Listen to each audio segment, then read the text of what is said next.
जय श्री राम सभी सबको लोगों को प्रणाम। प्रणाम। जय श्री राम जी। जी, शुरू कीजिए। एक मिनट अनुज भाई। सबको हार्दिक अभिनंदन के साथ आज के धर्म संवाद में हम सबका स्वागत करते हैं।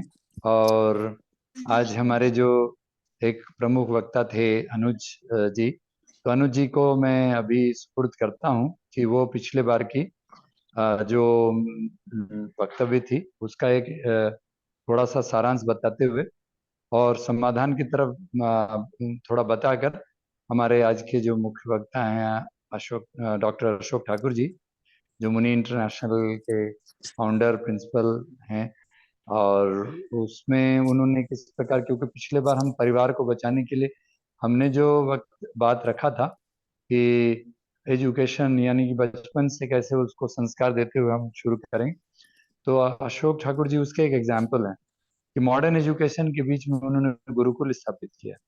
तो वो कैसे करेंगे शहरों के बीच में भी, और संस्कार कैसे बचाएंगे। और आज राम नगीना जी भी हमारे साथ हैं, श्री भाई भी हैं, और भी साथी हैं।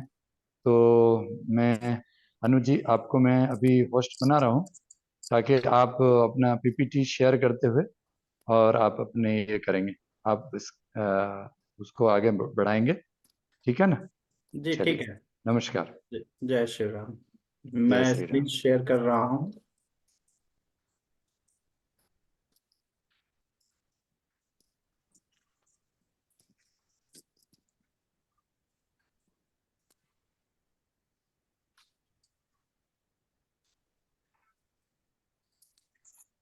उम्मीद करता हूँ आप लोग को मेरा स्क्रीन दिख रहा होगा। जी बिल्कुल दिख रहा है, अभी चला गया, पहले दिख रहा था। तो ये हमारा जो मुद्दा था, ये मेरे ही मतलब दिमाग में आया था कि टॉपिक बताते हुए अनुज जी कि क्या विषय है और उस पर कैसे क्या बात हुआ, इंट्रोडक्शन देते हुए। ना जो पूर्ण वक्तव्य देंगे। तो ये जो ये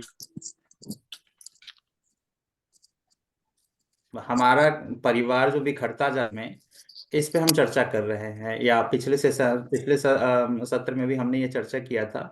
इसमें जो हमने मुख्य बिंदु रखे थे कि इस विषय का महत्व क्या है, स्थिति कैसी है, मतलब कहाँ से हम कहाँ पहुंचे, और इस परिवर्तन के कारण क्या है, इसका परिणाम क्या है, इसका समाधान क्या है। और आज हम एक समाधान योजना के साथ भी हम कुछ आए हैं कि क्या हम समाधान इसका निकाल सकते हैं। तो बाकी के ऊपर के जो हमने पिछले में हमने जो डिटेल में हमने चर्चा किया था उसको ना करेंगे। शॉर्टकट में हम चलेंगे कि ये आखिर इस विषय का महत्व क्या है, हम क्यों इस विषय को लेके आए हैं, और स्थिति क्या है। शॉर्टकट में हम चलेंगे आज हम। तो अगर हम इस विषय के महत्व पे आते हैं, एक मिनट, ये बीच में कुछ डिस्टर्ब। ओके, ये बीच वाला हिस्सा कैसे जाएगा ये? म्यूट कर ले प्लीज। ओके, तो इसमें हम सबसे पहले हम विषय के महत्व को हम अगर देखते हैं कि इस विषय को हमने लाया क्यों है, तो इस विषय का महत्व यह है कि मानवता को बचाने के लिए परिवार को बचाना जरूरी है। और अगर परिवार नहीं बचा तो फिर मानव और जानवर में कोई अंतर नहीं रह जाएगा। इसलिए हम परिवार के विषय को लेके आए कि परिवार को बचाना जरूरी है भारत में। खास करके दूसरे जगहों पे तो सारे जगह परिवार का सिस्टम ही समाप्त हो गया है। जब तक रिश्ता है तब तक रखिए, नहीं रखना है। आने वाले समय में जापान की तरह, जापान में जैसे क्या होगा कि माँ बाप भाई बहन सब रिश्ते किराए पर मिलते हैं, भारत में भी वो दिन शुरू होने वाले हैं। ऑलमोस्ट हम उस जगह पे पहुंच ही चुके हैं। मृत्यु के पश्चात कोई रोने वाला नहीं रहेगा, कोई कंधा देने वाला नहीं बचेगा। शुरुआत भारत में हो चुका है। बहुत सारे ऐसे बुजुर्ग हैं जो मरे, जिनको कंधा देने के उनका पुत्र या पुत्री रहते हुए भी नहीं आ पाया। धन दौलत और अन्य जरूरतों के पीछे जो है अपने माता पिता सबको, जो लोग अपना हत्या करना शुरू कर देंगे, खून बहाना शुरू कर देंगे, भाई बहनों का रिश्ता समाप्त हो जाएगा। पिता पुत्र को मारेगा, माता पुत्र को मारेगा, पुत्र माता पिता को मारने लगेंगे। और ये कलयुग में चलने लगा है, हम इससे दूर अभी नहीं है, ये सब शुरू हो चुका है। लेकिन ये चरम पे धीरे धीरे पहुंचेगा अगर हम नहीं संभले तो। इन सब घटनाओं का शुरुआत हो ही चुका है, जैसा हम पिछली बार बताए थे। शहरों में जो है 30%, अगर 10 शादियां हो रही है तो उसमें 3-4 तलाक हो जा रहे हैं। तो ये भयावह स्थिति की तरफ जा रही है हमारे हमारे यहाँ का सिस्टम। तो इस पे हमने ये विषय के महत्व है कि अगर हम इन इन महत्व को नहीं समझे, अपना कुछ प्लान नहीं बनाए, उसके उसमें प्रोटेक्शन के लिए, तो हम इस स्थिति में बढ़ते चले जाएंगे। तो इसका थोड़ा सा इतिहास हम बता देते हैं कि हम कहाँ से कहाँ तक पहुंचे हैं। तो इतिहास अगर देखिएगा तो हमारा वसुधैव कुटुंबकम का इतिहास था, जहां से हम शुरू के हमारी सभ्यता जो हमारा अगर सनातन सिस्टम, सनातन संस्कार जो शुरू, सनातन धर्म जो शुरू हुआ था, उसमें वसुधैव कुटुंबकम मतलब अगर कोई अतिथि जो अनजान है, जिसे हम नहीं जानते, वो भी हमारे यहाँ आ जाता था तो हमारे परिवार का हिस्सा हो जाते थे। हम अपना स्वयं भूखे रह के उनको भोजन कराते थे। ये हमारा वसुधैव कुटुंबकम का परिवार था। उसके बाद हम फिर संयुक्त परिवार में थे, जिसमें नाना नानी, मामा मामी, मेरे भाई बहन, उनके बच्चे, फुआ फूफा, फुफेरे भाई बहन, उनके बच्चे, दादा दादी, चाचा चाची, चचेरे भाई बहन, सब लोग जो है एक परिवार के। यहाँ तक कि गुरु जो होते थे, गुरु, गुरु माता और गुरु भाई बहन, ये सब हमारे परिवार का हिस्सा हुआ करते थे। कि अगर एक को समस्या आया तो पूरे परिवार उनके साथ होता था। यहाँ तक कि मित्र भी होते थे तो वो भी परिवार के हिस्सा होते थे। उसके बाद हम आ गए, धीरे धीरे कलयुग में आए, तो आज से 100-200 साल पहले तक नाना नानी, मामा मामी, ये सब बहुत करीबी रिश्तेदार होते थे। कि अगर एक को समस्या आती थी, या फूफा फूफा हो गए, भाई बहन उनके बच्चे, दादा दादी, चाचा चाची, ये सब साथ में रहते थे। एक की समस्या में सब एक दूसरे के काम आते थे। करीब 40 साल, 50 साल पहले परिवर्तन हुआ, तो हम सामान्य संयुक्त परिवार में रहने लगे, जिसमें दादा दादी हमारे साथ में रहते थे, चाचा चाची, चचेरे भाई बहन, माता पिता, सगे भाई बहन। उससे अगर हम आए तो लघु संयुक्त परिवार में आए, जिसमें दादा दादी, माता पिता और सगे भाई बहन। उससे भी नीचे अगर इधर हम 20 साल पहले की देखें, तो माता पिता और सगे भाई बहन। आज स्थिति ये हो गई है बहुत सारे परिवारों की, कि या तो पति पत्नी बुजुर्ग हो गए हैं और बच्चे उनके अलग रह रहे हैं, मतलब दो ही लोग साथ में रह रहे हैं, या तो पति पत्नी रह रहे हैं, या फिर ऐसा है कि किसी स्त्री को तलाक मिल गया है तो अपने बच्चे के साथ रह रहा है दो लोग। या हो सकता है कोई पिता जो है, उसको तलाक पत्नी देके चली गई, वो अपने बच्चे के साथ रह रहा है। इस तरीके की दो लोग सिर्फ रह रहे हैं परिवार में। उससे भी आगे जब बढ़ा है तो बहुत सारे लोग अकेले ही रह रहे हैं, न उनका बाल बच्चा साथ में है, न माता पिता साथ में है। और जब उससे भी चरम पे चले जाते हैं तो फिर आत्मरहित हो जाते हैं लोग, अपने आप को खत्म कर देते हैं, मतलब आत्महत्या की स्थिति में आ जाते हैं। तो ये हमारी अलग अलग स्थिति है, जो परिवार से हम कहाँ से कहाँ तक पहुंच गए हैं। और आगे हम अगर नहीं संभले तो हम बस शून्य की स्थिति में ही चले जाएंगे धीरे धीरे।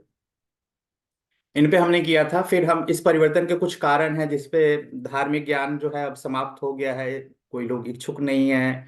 उसके बाद व्यवसायिक ज्ञानों का लोग महत्व ज्यादा देने लगे हैं, सांसारिक वस्तुओं में ज्यादा लोगों का अत्यंत आसक्ति हो गई। ये सब कारण है कि हमारा परिवार बिखर रहा है। पिछले सत्र में हमने इसमें डिटेल में चर्चा किया था एक एक बिंदु पे। तो आज हम शॉर्टकट में जाएंगे, आज हम समाधान पे ज्यादा हम चर्चा करेंगे। तो ये सांसारिक वस्तुओं से अत्यंत लगाव होने की वजह से लोग जमीन, प्लाट, मकान, कार, इस सब में जो है इसके पीछे भाग रहे हैं। इसकी वजह से सिर्फ व्यवसायिक ज्ञान दे रहे हैं घरों में, और अपने पैसे कमाने में लगे हुए हैं। ना माँ बाप का फिक्र कर रहे हैं, ना अपने बच्चों का फिक्र कर रहे हैं। माँ बाप को जो है वृद्धाश्रम में भेज दे रहे हैं, और बच्चों को क्रच में रख दे रहे हैं, खुद बस पैसे कमाने में लगे हुए हैं। उसके बाद में पुरुषों के अंदर पुरुषत्व का ह्रास हुआ है, और स्त्रियों के अंदर में जो है सशक्तिकरण बहुत ज्यादा बढ़ गया है, जिसकी वजह से जो है ये सब समस्याएं बढ़ी है, परिवार टूट रहे हैं। आपसी रिश्तों में विश्वास की कमी होने लगी है, अपनों के प्रति जो है उत्तरदायित्व अब कम होने लगे हैं उनके। वो सोचते हैं कि चलो भाई, अगर जैसे पहले क्या था कि शादी हुई तो पत्नी भले ही जैसी भी मिली हो, लंगड़ी हो, लूली हो, काली हो, गोरी हो, मोटी हो, पतली हो, जैसी भी हो, लोग उसको अपना जीवन समझ लेते थे कि हमारे जो हमें प्राप्त है वही हमारी किस्मत है, और हमारे लिए यही सर्वोत्तम है, और अपना जीवन जीते थे। आज के डेट में क्या है कि तरह तरह के बहाने पे जो है लोग अपने रिश्ते को खत्म कर दे रहे हैं। लालच ज्यादा बढ़ गया है कि हमको और अच्छा मिल सकता है। अगर किसी पति को पत्नी मिल गया तो वो सोचता है कि हमको तुमसे भी अच्छा मिल सकता है, पत्नी भी वैसे ही सोचती है कि हमको हमको इससे अच्छा पति मिल सकता है। और तलाश भी रहती है जीवन में, जैसे ही मिलता है एक दूसरे को छोड़ के चले जाते हैं। ये सब चीज चल रहा है। उसके बाद पिता पुत्र, जो अभी जो दो जनरेशन के बीच में इतना ज्यादा डेवलपमेंट होता है, इतना ज्यादा परिवर्तन हो गया है पिछले 30-40 सालों में, कि जो जो 50-60-70 साल जो ओल्ड है, वो अपने बच्चों के साथ मैनेज नहीं कर पा रहे हैं सोच के लेवल में। या छोटे उनको पुराने सोच का बोलकर उनकी बात नहीं कर रहे हैं, वो सुन रहे हैं, उनकी उपेक्षा कर रहे हैं। तो ये भी एक कारण है कि माता पिता ज्यादातर अपने बच्चों के साथ में नहीं रह रहे हैं। या बच्चे उनको अपने साथ रख ही नहीं रहे हैं। मतलब बहू आती है शादी होने के बाद 6 महीने के अंदर में ही वो अलग अपने पति को कर लेती है। तो ये सब सोच का भी थोड़ा फर्क पड़ा है। उसके बाद कुछ ऐसे कानून हैं, कानूनी पहलू भी है जिसमें जो हमारे परिवार को तोड़ रहे हैं। जैसे घरेलू हिंसा का कानून है, इसका साइड इफेक्ट इतना ज्यादा है कि मामूली कहासुनी पे औरतें जो है इस कानून का दुरुपयोग करती है, अपने पति को जेल भेज दे रही है। तो जहां पे थोड़ी बहुत संभावना होती है परिवार को बचने की, पति पत्नी के आपसी कहासुनी को सामंजस्य बिठाने की, जब वो अगर पति जेल चला जाता है, थाने चला जाता है, तो सारी संभावनाएं समाप्त हो जाती है। उस केस में सिर्फ तलाक ही एक रास्ता बच जाता है। तो ये कानून जो है हमारा दुष्प्रभाव डाल रहा है, इसको सीमित करना चाहिए। मैं नहीं कहता हूं कि खत्म करना चाहिए, महिलाओं पे हो सकता है कहीं पे होता भी होगा ऐसा, लेकिन इसको सीमित करना जरूरी है। इसका इस कानूनी हिंसा जो घरेलू हिंसा का प्रभाव ऐसा नहीं होना चाहिए कि परिवार को तोड़ ही दे। उसके साथ पति पत्नी को किसी और से अनैतिक संबंधों का कोर्ट द्वारा संरक्षण दिया गया। और सब लोगों को पता होगा, सर्वोच्च न्यायालय ने बहुत पहले आदेश दिया था कि कोई पत्नी अपने पति को छोड़कर किसी और से अवैध संबंध रखती है, अनैतिक संबंध रखती है, तो कानूनी रूप में वो अपराधी नहीं है। और इस फैसले के बाद से इस तरह के बहुत सारे अनैतिक कानून पनपे हैं। लोगों के अंदर डर खत्म हो गया है, जिसकी वजह से ये इसका जो अगला जो स्टेज आता है वो टूटने का, रिश्ते टूटने का होता है। लिविंग रिलेशनशिप, ये तो पशुओं की तरह रहने की तरह है कि दो कुत्ते, दो जानवर जो है एक दूसरे के साथ रह रहे हैं, जब तक इच्छा है रहो, जब इच्छा हो अलग हो जाओ। ये तो लिविंग रिलेशनशिप ऐसा ही, हम मानवता से पशुता की तरफ चले जा रहे हैं। और सबसे अमेजिंग चीज है, सबसे बुरी स्थिति ये है कि इसको सरकार कानूनी मान्यता दे रहा है कि कोई जिम्मेदारी नहीं उठाना है, मजे पूरे लेने हैं जीवन में। तो इसकी सजा जो जितनी मिलती है कि हो सकता है टुकड़े पीस पीस करके टुकड़े में जंगल में फेंका जाएगा, या फिर इसका ज्यादातर बहुत ही बुरा स्थिति हालत है, इसके परिणाम भयावह ही होते हैं लिविंग रिलेशनशिप के। कहीं भी कभी ऐसा नहीं हुआ है आज तक भारत में खास करके कि लिविंग रिलेशनशिप में किसी ने 50 साल बिता दिए हो, ऐसा नहीं चला है। ये 2-4 साल चलते हैं, जब भी होता है तो अंतिम स्थिति भयावह ही होती है इसकी। उसके साथ में कुछ और भी कानून जो मतलब बदलाव आए हैं, जैसे पैतृक संपत्ति में पुत्र पुत्री को समान अधिकार दे दिया गया है। मतलब भाई बहन को समान अधिकार मिल गया है, जो भाई बहन के रिश्ते को ही खत्म कर दिया है।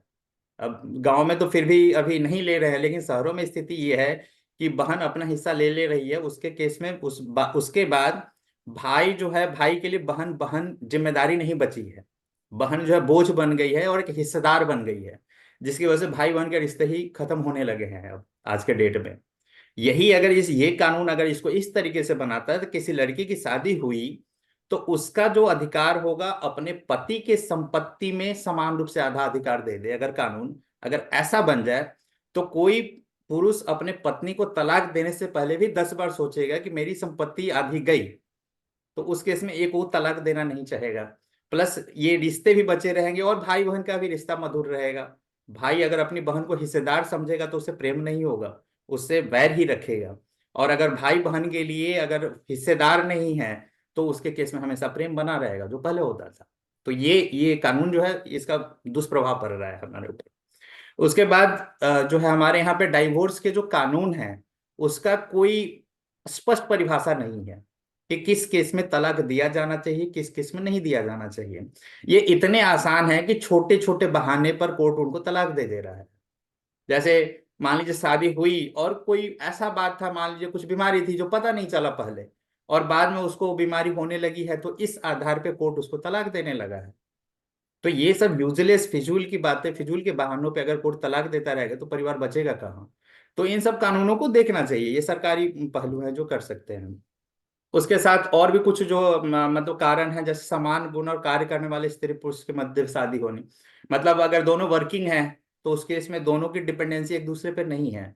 अगर दोनों का अगर पति पत्नी में अगर निर्भरता एक दूसरे के ऊपर ना हो, तो जब कभी छोटा सा भी कहा सुनी आपस में होगा तो दोनों ये समझते हैं कि मैं तुमसे इंडिपेंडेंट रह सकता हूँ या रह सकती हूँ। इस केस में जब वो इंडिपेंडेंट पैसे कमाते हैं, इंडिपेंडेंट अपना जीवन रह सकते हैं, तो जैसे उनके अंदर अहंकार जागृत हो जाता है, रिश्ते टूट जाते हैं।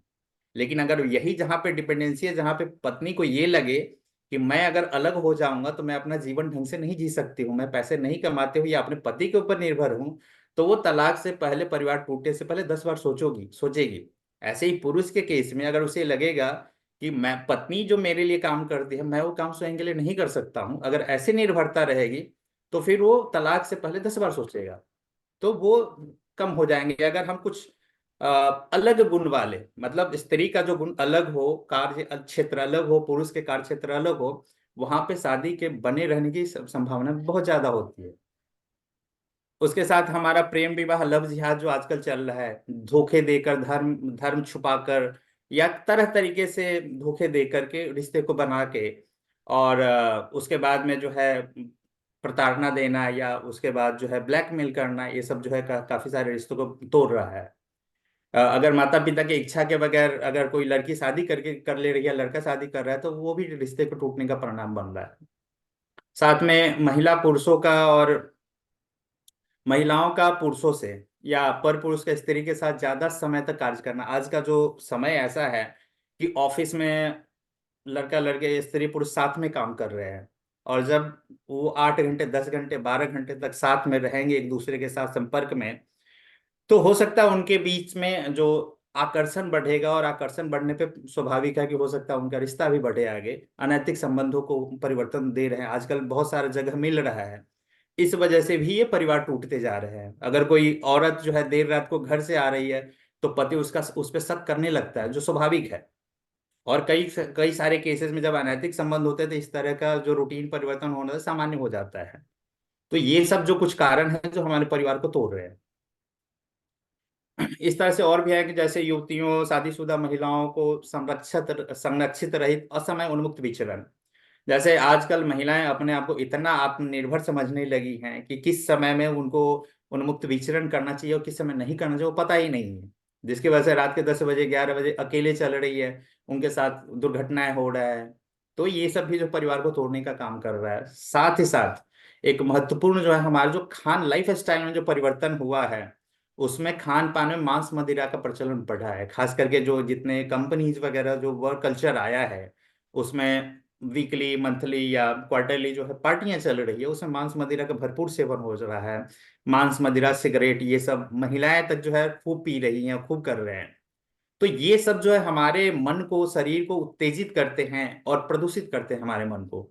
जो पीने वाले हैं वो तो सीधा सीधा इनकार कर देंगे, हमें कोई फर्क नहीं पड़ता है। या मांस खाने वाले जो होते हैं, उन लोग बोलते हैं कि हमारे ऊपर कोई प्रभाव नहीं पड़ता है। लेकिन वास्तविकता इसकी ये है कि मांस के सेवन से शरीर में उत्तेजना आता है, और मदिरा अगर उस पे होता है तो सोने पे सुहागा वाली बात हो जाती है। वो डर, मन के डर को खत्म कर जाती है, जिसकी वजह से बहुत सारे बलात्कार जैसी घटनाएं होती है, या व्यभिचार या अवैध संबंधों को इससे बढ़ावा मिलता है, जो कि फिर वो आगे जाके वही वो मतलब परिवार तोड़ने का ही काम करता है।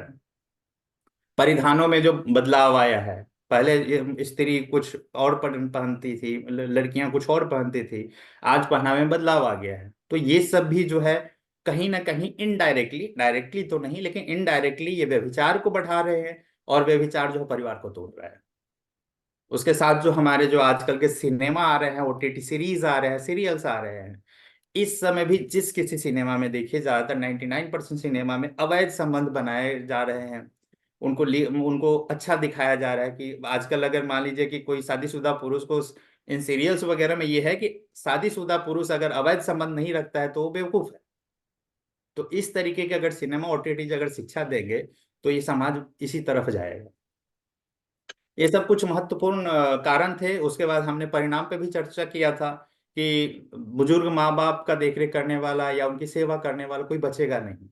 ये अगर आने वाले दिनों में जो स्थिति यही होने वाली है, अगर हम महिला पति से अलग हो जाती है, तलाकशुदा अगर स्त्री होती है, तो हो सकता है माँ बाप जब तक जिंदा रहे तब तक तो देखभाल भी कर ले, लेकिन अगर माँ बाप जाने का उसको कौन देखेगा। आजकल लोग सोच नहीं रहे हैं, वो लड़कियां सोच नहीं रही है कि हाँ, हमारे माँ बाप के जाने के बाद कोई देखने वाला होगा कि नहीं, हमारे पास मुसीबत कोई आई तो हमें कौन बचाएगा।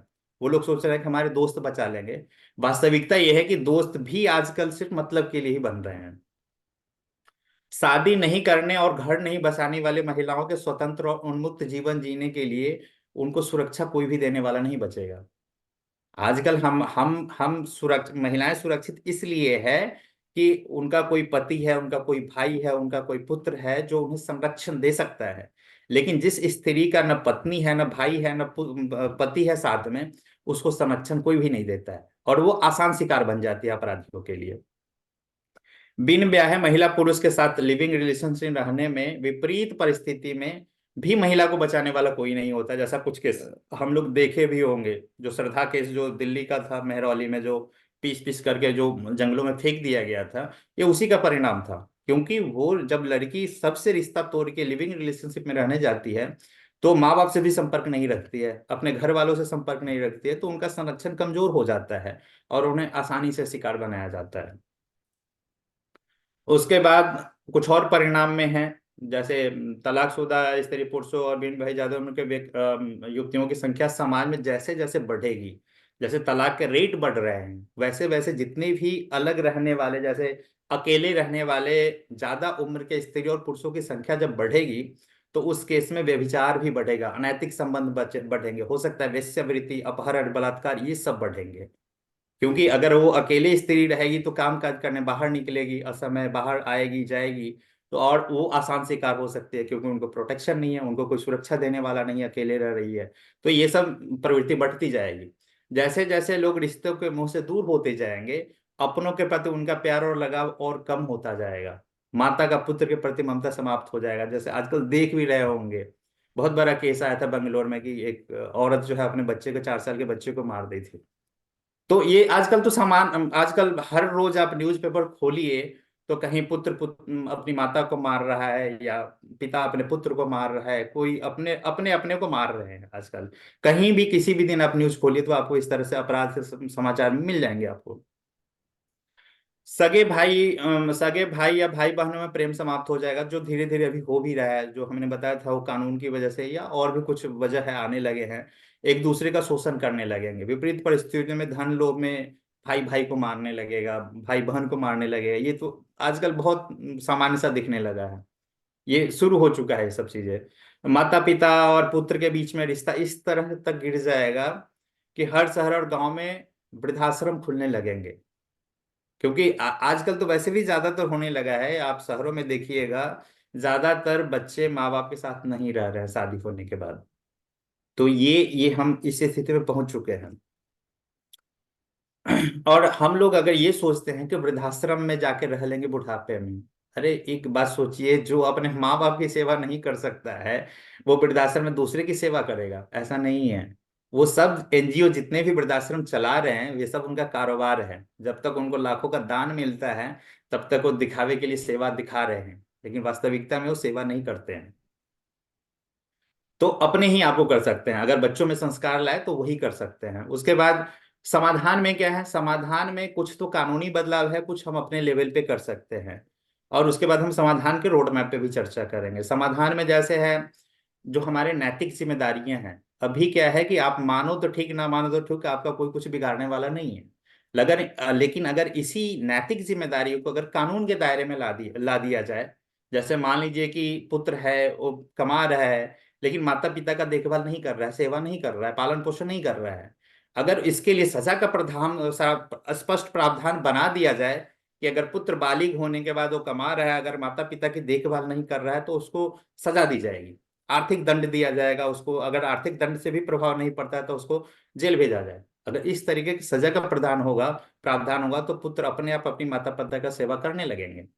उसी तरीके से अगर पत्नी का पति के प्रति या पति का पत्नी के प्रति प्रेम नहीं है, समर्पण नहीं है, एक दूसरे को अगर धोखा दे रहे हैं, तो अभी क्या है कि कोई कानून नहीं है जो उनको सजा दे या कोई उन पर अंकुश लगाए। लेकिन अगर इसको कानून के दायरे में ला दिया जाए तो लोग थोड़ा बहुत डरेंगे। अब क्या है कि हम चलते हैं सीट बेल्ट लगा के, हेलमेट पहन के, इसलिए चलते हैं कि हमको कानून का डर होता है। अगर वो कानून नहीं होता तो लोग वो भी लगा के नहीं चलते। तो इसलिए अब जरूरी पड़ गया है, समय आ गया है कि नैतिक जिम्मेदारियों को कानूनी दायरे में ला करके उनके लिए सजा का प्रावधान कर दिया जाए। तो ये सब कुछ हमने लिस्ट ऑलरेडी दे रखे हैं कि भरोसे में अगर विश्वासघात होता हो तो उसके लिए भी दिया जाए सजा।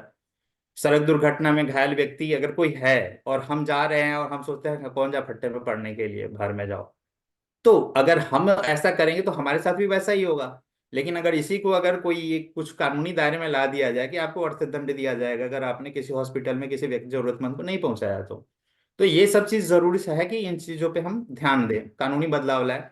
कानूनी बदलाव हो सकता है अभी हम डायरेक्ट ना लाए, लेकिन इसमें धीरे धीरे विचार किया जा सकता है।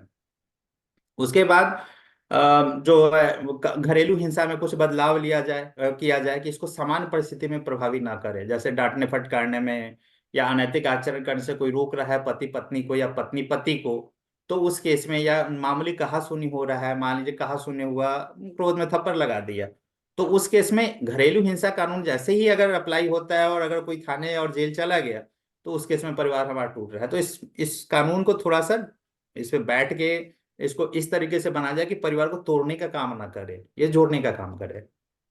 अनैतिक संबंधों को कोर्ट का जो संरक्षण मिला वो पूर्णतः बंद हो। इसमें संसद प्रॉपर तौर पे कानून बनाए कि इसमें कोई कोर्ट अपनी तरफ से कोर्ट क्या है कि एक दो तीन लोगों के मन में आया कि हाँ हम ये दे दें इनको, सुरक्षा दे दे कि अवैध संबंध में भी रहे तो ना करे, ये पूर्णतः गलत है। ये कि एक व्यक्ति जो वामपंथी हो या किस विचारधारा को हम मालूम नहीं, लेकिन एक नालायक व्यक्ति अगर हमारा जज बन गया है और वो एक फैसला दे दे रहा है तो कानून बन जा रहा है। तो इन चीजों को हमें रोकना पड़ेगा। लिविंग रिलेशन को तुरंत प्रभाव से समाप्त किया जाए, क्योंकि अगर मानवता को बनाए रखना है तो पशुता से दूर करना पड़ेगा। ये लिविंग रिलेशनशिप सिर्फ पशुता की तरफ लेके जा रहा है। तलाक डाइवोर्स का प्रावधान बहुत ही विशेष परिस्थिति के लिए हो, और अगर उन्हें मिले भी तो परमानेंटली उनको दूसरा शादी करने का अधिकार ना हो। अगर ऐसे कानून बदलाव कर दिया जाए कि आप अगर एक बार तलाक ले रहे हैं तो आप दूसरे से शादी नहीं कर सकते हैं, उस केस में क्या होगा कि तलाक बंद हो जाएंगे, लोग अपना जो है सोच समझ के तलाक लेंगे। ठीक है। आजकल जो है अगर कुछ समान परिस्थिति में आपस में लड़ाई हो जाता है तो कानून न्यायालय जो है उनको न्याय देने के बदले तलाक दे देता है, जी अलग हो जाओ बस। पैतृक संपत्ति में उसी तरीके से मैंने बताया था कि पुत्र पुत्री का जो अधिकार है उसके बदले स्त्री का जब शादी, लड़की का जब शादी हो रहा है तो उसके पति की संपत्ति में उसको समान अधिकार दे दो, अधिकार ही तो देना है। तो यहां से जब निकालो तो वहां पे समान अधिकार, जब तक शादी नहीं हुई है तब तक उसका यहाँ पे अधिकार हो, शादी होने के बाद पति की संपत्ति में पूर्ण अधिकार हो, और जब भी अगर वो तलाक देता है तो उसको आधी संपत्ति भी देनी पड़ जाएगी। अगर ऐसा कानून बना दीजिएगा तो भाई बहन का भी प्रेम बचेगा, पति पत्नी का भी तलाक होने से बचेगा। उसके साथ हम कुछ शिक्षा में बदलाव कर सकते हैं, जैसे धर्म ज्ञान जो है, अगेन धर्म का मतलब मेरा भक्ति से नहीं है, मेरा जो धर्म का परिभाषा है वो आचरण से है।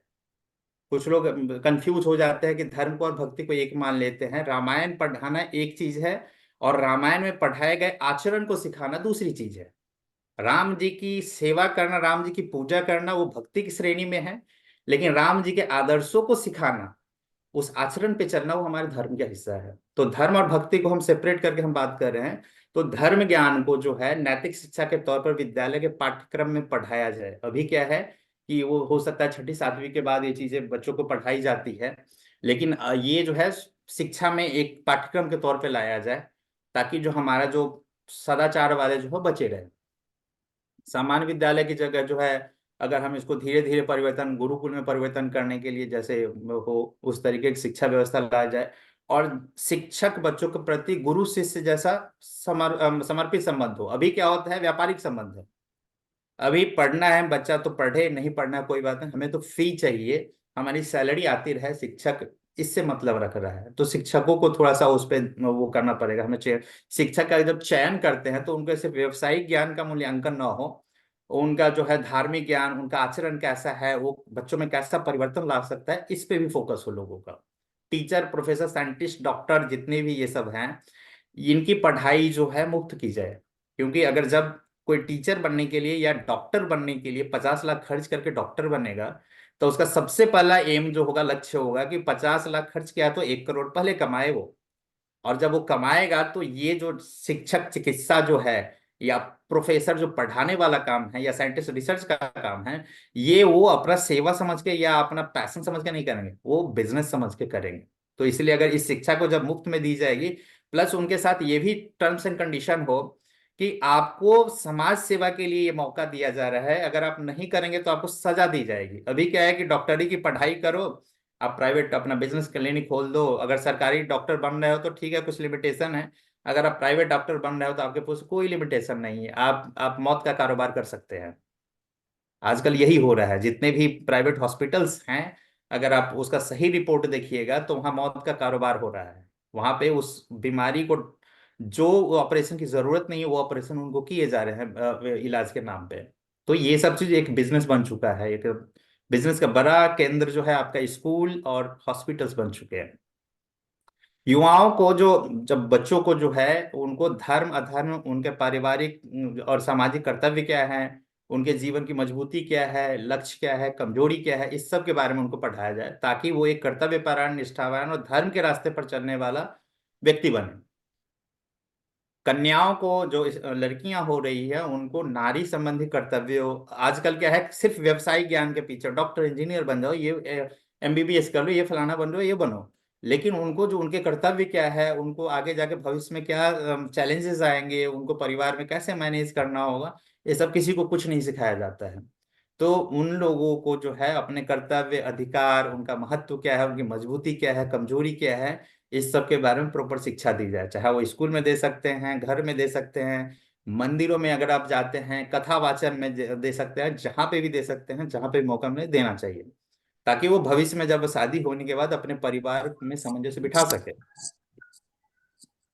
उसके साथ में जितने भी प्रबुद्ध जन हैं, जैसे पुजारी, कथावाचक, शिक्षक, पत्रकार, अधिकारी, न्यायाधीश, इन सब के, इन सबको भी बनाने के लिए जो क्राइटेरिया, उसमें परिवर्तन लाया जाए, ताकि वो अपने जीवन में एक उच्च आदर्श स्थापित कर सके। आजकल हो क्या रहा है, जो शिक्षक है, मतलब शिक्षक है, उनके आचरण में ही परिवर्तन आ गया है। वो शिक्षक शिक्षक नहीं, अपने शिष्य को अपने पुत्र न समझ करके कुछ और समझ रहे हैं, अपने शिष्या को कुछ और समझ रहे हैं।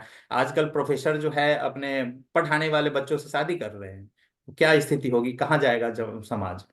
अधिकारी जो है, जिसने उसको अधिकारी बनाया, वो अधिकारी बनते ही अपने पति को छोड़ के किसी और से अवैध संबंध बना रही है, उसके लिए कोई कानून नहीं है, उसको कोई सजा नहीं है। तो इन सब चीजों को जो है, अगर इस तरीके का कोई अबंध संबंध कोई सरकारी अधिकारी बना है, तो सरकार तुरंत उसको बर्खास्त करे, नो इफ एंड बट। अगर इस तरीके का कुछ एग्जाम्पल सेट किया जाएगा, तो उस केस में इस तरीके के अवैध संबंध बंद हो जाएंगे धीरे धीरे।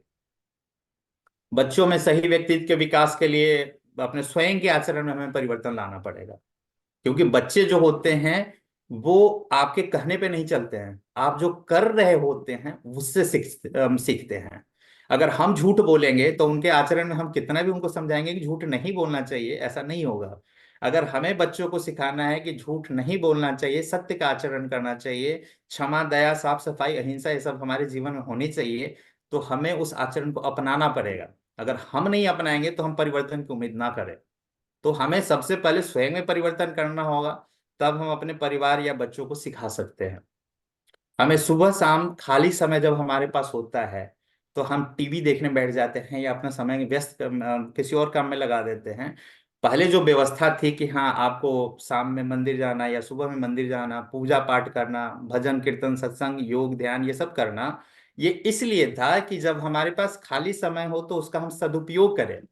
और अगर हम सदुपयोग नहीं करेंगे तो वो खाली दिमाग शैतान का होता है, फिर वो आपको दुरुपयोग की तरफ ले जाएगा। अधर्म को बढ़ाना नहीं होता है, अगर धर्म नहीं बढ़ा तो अधर्म अपने आप बढ़ जाता है। उदाहरण के तौर पे ये वैसे ही है कि अंधकार के लिए कुछ जलाना नहीं होता, प्रयत्न नहीं करना होता है। अगर उजाला चला जाएगा तो अंधकार स्वयं ही व्याप्त हो जाएगा। वैसे ही अधर्म का है कि धर्म हमारे अंदर से चला जाएगा तो अधर्म अपने आप ही व्याप्त हो जाएगा चारों तरफ। तो इसलिए हमें इस पे ध्यान देना होगा कि हम, हमारे पास खाली समय है तो उसका हम कहाँ उपयोग कर रहे हैं। अब हम कुछ जो लास्ट में, जो हम इतना तक तो हमने चर्चा हमने पिछले हफ्ते भी किया था, लेकिन आज हम कुछ समाधान योजना से आए हैं। समाधान पे तो हमने चर्चा किया, ये हमने बताया कि क्या क्या होना चाहिए। अब इसको कैसे हम कर सकते हैं, इसके बारे में हम इस रोड मैप पे, हम अब अंतिम स्लाइड पे हम आ गए हैं, अंतिम स्लाइड में हमें चर्चा करें कि रोड जी, मैप। इसको फिर उसके बाद अशोक ठाकुर जी को इनवाइट करेंगे, जी जी। है ना। तो थोड़ा जल्दी से इसको हाँ, कंक्लूड कीजिए। समाधान जी योजना जी। में है कि जो हमने अवेयरनेस के लिए जो जो हमने पीछे विषय रखा, परिणाम रखा, कारण रखा, समाधान रखा, इस सब पे हम इस तरीके का एक 2 घंटे का एक प्रोग्राम बना करके प्राइवेट स्कूलों से हम संपर्क करेंगे, या गुरुकुल वगैरह हैं वहां पे हम संपर्क करेंगे प्रधान से। क्योंकि हमारा ये प्रोग्राम सबके लिए मतलब कल्याणकारी है, इसलिए मुझे उम्मीद है कि सब कोई तैयार हो जाएंगे। तो हम स्कूलों में जाएं, वहां पे इस प्रोग्राम को हम उनको बताएं कि हम इस तरीके का कार्यक्रम चला रहे हैं, और शुरुआत में 2-3 बार जो है इस सेशन को हम चलाएं। और उसके बाद में वहां जो टीचर योग्य होंगे, स्कूलों में टीचर होते हैं, वो पढ़ाते हैं, तो उसमें जो है हम उनको आगे उसके बारे में शिक्षित कर दे और आगे उसको कैरी फॉरवर्ड करेंगे वो। तो इस तरीके का हम शुरुआत जहां कर देंगे वो आगे चलता रहेगा। इसमें सिर्फ बच्चों को ही नहीं, जैसे पेरेंट टीचर मीटिंग होता है या कुछ बच्चों के कार्यक्रम पेरेंट को भी इनवाइट किया जाता है।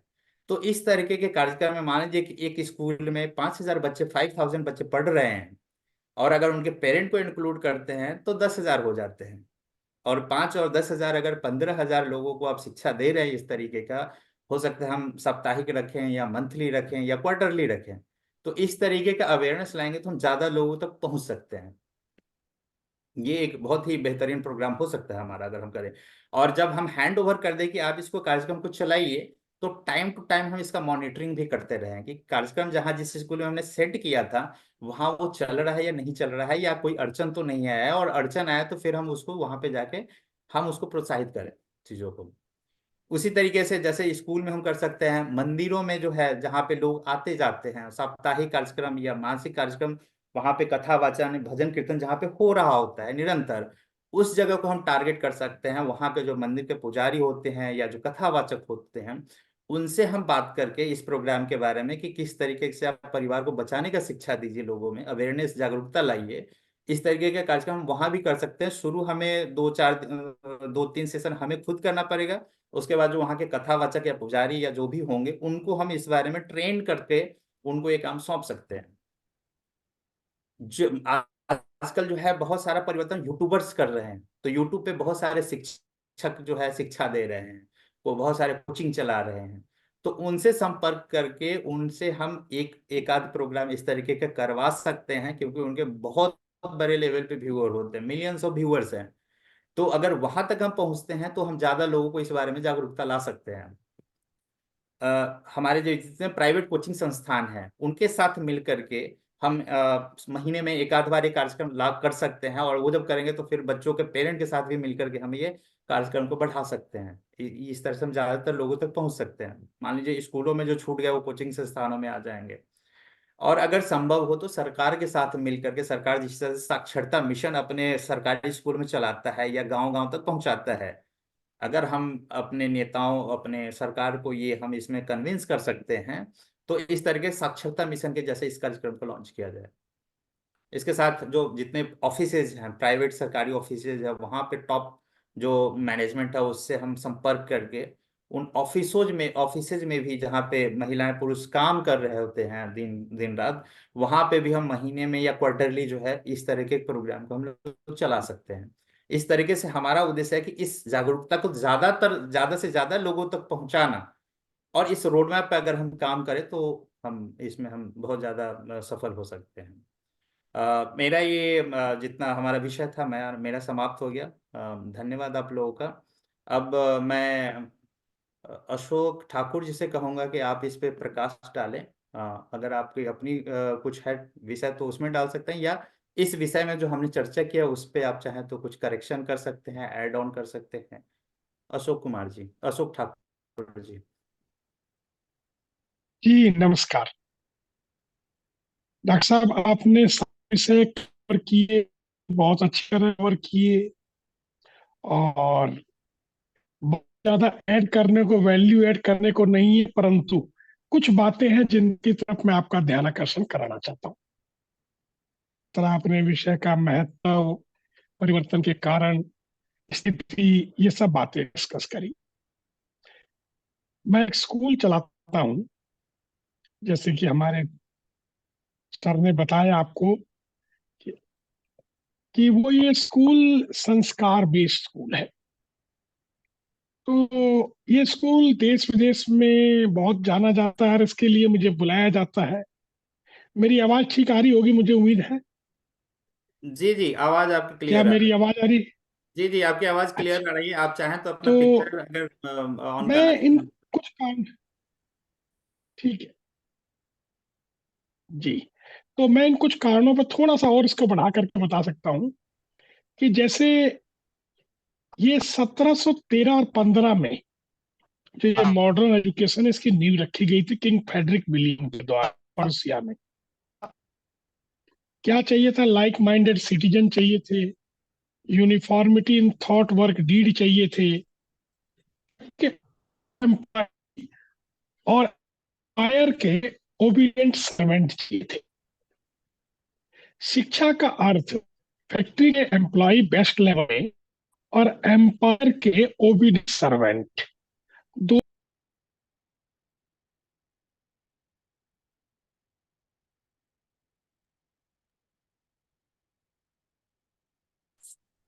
जी, मेरी आवाज आ रही है क्या? अशोक ठाकुर जी, आपकी आवाज नहीं आ रही है, शायद नेटवर्क का कुछ इशू आ गया है जी, इनके। अभी आई क्या? जी जी, आ रही है, चलिए कैरी ऑन कीजिए। आ रही है? जी आ रही है, थोड़ी कम आ रही है, आप कंटिन्यू कर हाँ, अभी सकते नेटवर्क हैं। सेट हो रहा होगा। अभी नेटवर्क सेट हो रहा होगा। तो मेरी आवाज आ रही तो मैं शुरू करूं? जी शुरू कीजिए। ये मुझे क्यों नहीं आ रही आपकी आवाज अच्छी तरह? चलिए मैं अपना वीडियो ऑफ कर देता हूँ, शायद हो सकता है नेटवर्क की नहीं, वजह एक से बार हो रहा हो। बोलिए। आप शुरू कर सकते आपकी हैं, आपकी आपकी आवाज आवाज आ आ रही रही है, है। अशोक अशोक दादा आ रही है। आपकी आवाज आ रही है। अच्छा, आपकी आवाज आ रही है। ठीक है। तो क्या हुआ कि ये किंग फ्रेडरिक विलियम के द्वारा डिजाइन किया गया था और पर्पस था कि फैक्ट्रीज के लिए एम्प्लॉय लिए जाए और एम्पायर के ओबीडिएंट और डेडिकेटेड एक सर्वेंट लिए जाए। 1723 में बना, 31 में उनके बेटे ने इसको, मतलब फ्रेडरिक विलियम टू ने इसको कंपलसरी मैंडेटरी किया, कैलिफोर्निया गया। वहां से ही पूरे देश में जाने अनजाने भेड़ चाल में, क्योंकि इंडस्ट्रियल रिवोल्यूशन हो चुकी थी और सभी को नौकर चाहिए थे, सभी को कैश वाला पैसा आ गया था कि यार कैश से मैं सब कुछ खरीद सकता हूँ। एक वो अंधी दौड़, सही, उस समय अनुकूल दौड़ थी। का जो दृष्टिकोण था बड़ा छोटा था, 5 साल 10 साल 15 साल का। आज जो आप ग्लोबल वार्मिंग देख रहे हैं, असल में ये ग्लोबल वार्मिंग नहीं है। ये व्यक्ति के पास समाधान नहीं है, तो वो शोषण होता है या करता है, लूट मचाता है या लूट जाता है। और कंप्रोमाइज होता होता, मैं तो कभी कभी अपने बारे में बोलता हूं कि इतना कंप्रोमाइज किया कि अगर कंप्रोमाइज वालों को कोई सिंबल चाहिए तो मेरी फोटो लगा सकते हैं कि रीढ़ की हड्डी गायब हो गई। इतना कंप्रोमाइज किया, क्योंकि ये दुनिया जब तक के लिए आप झुक के उनके दरबारी ना बनो तब तक के लिए बड़ा मुश्किल जीने देते हैं ये। आपको गले में पट्टा पहनना ही पड़ता है, चाहे भले ही आप दिल से पहने या मन से पहने, दिमाग से पहने, पहनना पड़ जाता है। हाँ, ये बात अलग है कि वो परमानेंट पट्टा हम भी नहीं पहनते, मगर कंप्रोमाइज करते करते अपनी आत्मा, बैकबोन, ये सब गायब ही हो जाता है। कहाँ का? शिक्षा का। तो जो मैंने ये स्कूल खोला, ये मैंने इसी बात पर खोला था कि ये एक एक्सपेरिमेंटल कम एग्जाम्पलरी स्कूल रहेगा। Experimental of what? experimental for giving the answer which are universal, rational, verifiable, logical, academic answer of the present problem and future challenges।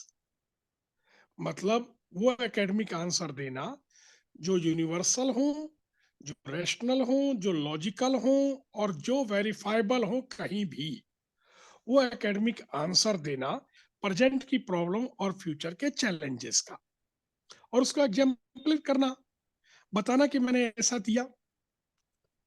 तो अब हुआ क्या साहब, स्कूल चला, मैंने स्कूल खोला, स्कूल चलाया, लोग आते रहे। बोले भाई साहब आप ये क्या मानव मानव बनाते रहते हो? हमें आईएएस चाहिए था, आप मानव बनाते रहते हो। हमें आप आईएएस दो, आईआईटीएन दो, ये दो, वो दो।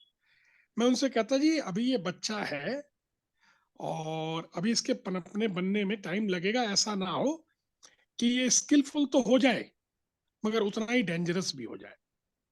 माँ बाप बोलते थे आप उसकी चिंता ना करें, आप सिर्फ मेरे बच्चे को आईएएस पीसीएस किसी भी कीमत पर कैसे भी बनाने का प्रयास करें।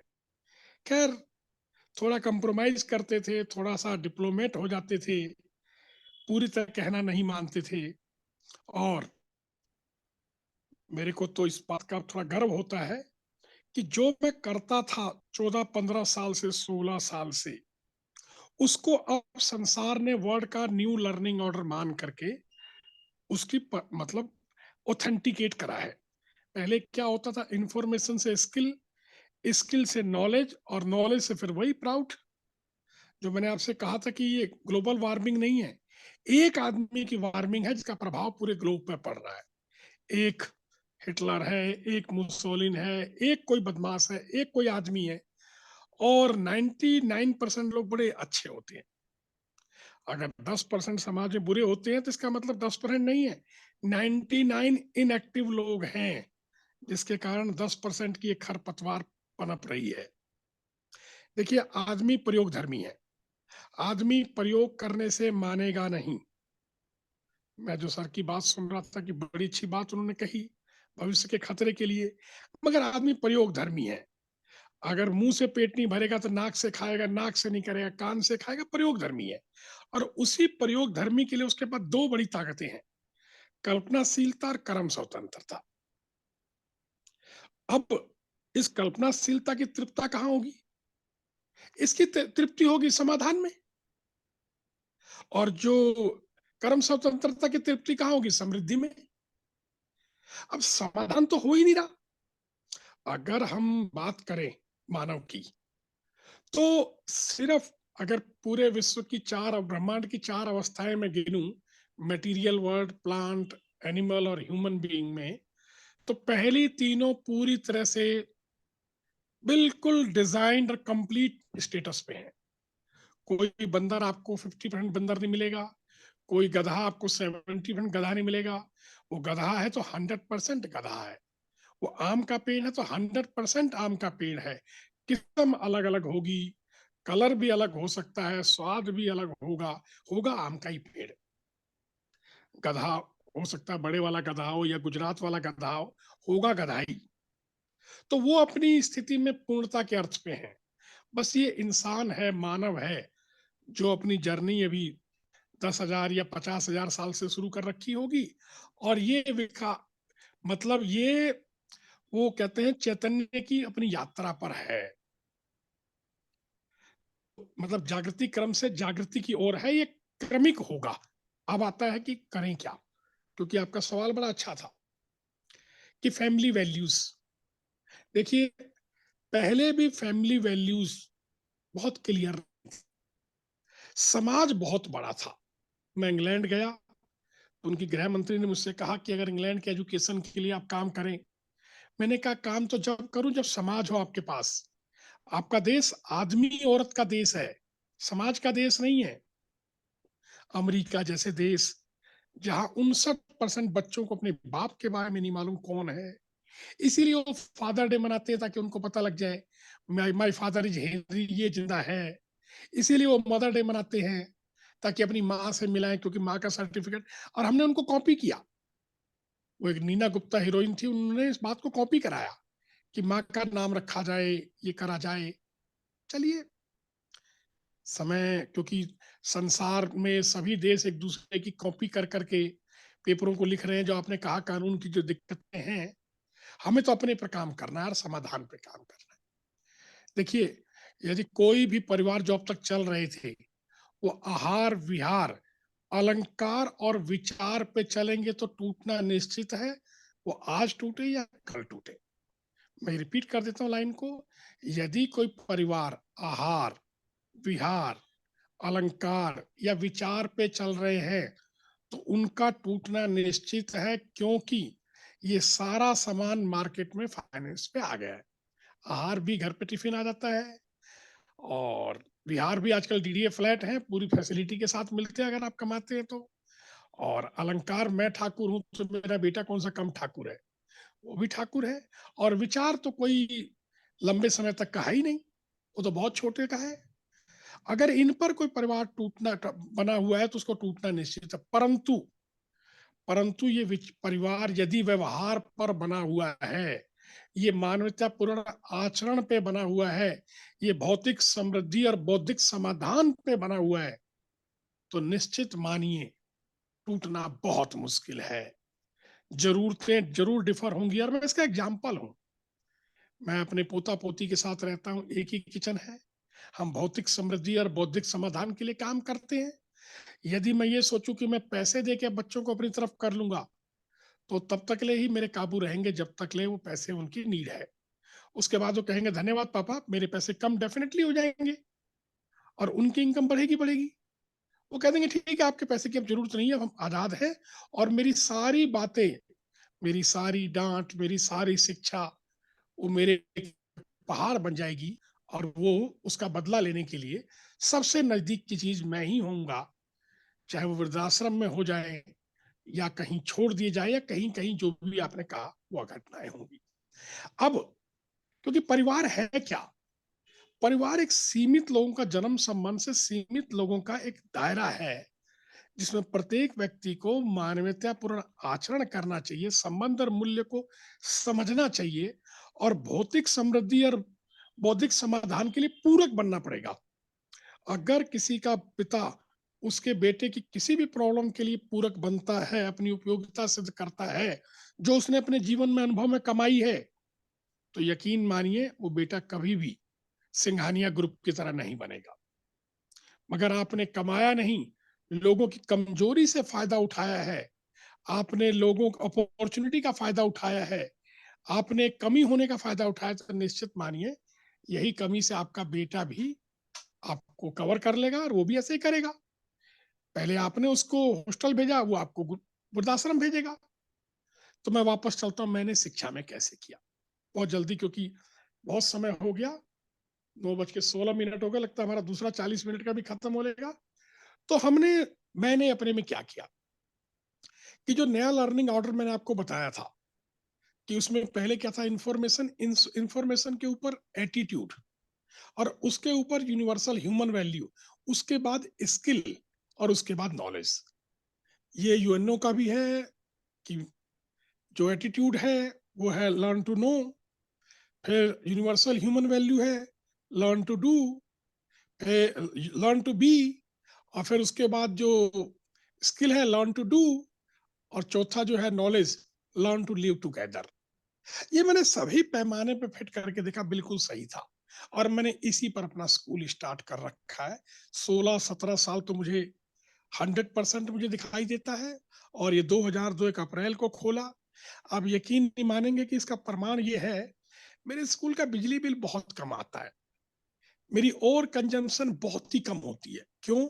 हर बच्चा अपनी उपयोगिता सिद्ध करता हुआ मेरी और संस्थान की पूरकता में काम करता है। स्कूल भी ऐसा ही करता है, अपनी उपयोगिता उनकी पूरकता में सिद्ध करता है। जब हम एटीट्यूड से स्टार्ट करते हैं, एटीट्यूड का अर्थ क्या है, क्योंकि डिक्शनरी में जब शब्दों के बहुत सारे अर्थ हो जाते हैं, तो मानसिक भ्रम, मतलब जब आप पूरी तरह से तैयार और समझदार ना हो, तो विकास, आधुनिकता जैसे शब्द आपको मानसिक भ्रम ही पैदा करेंगे।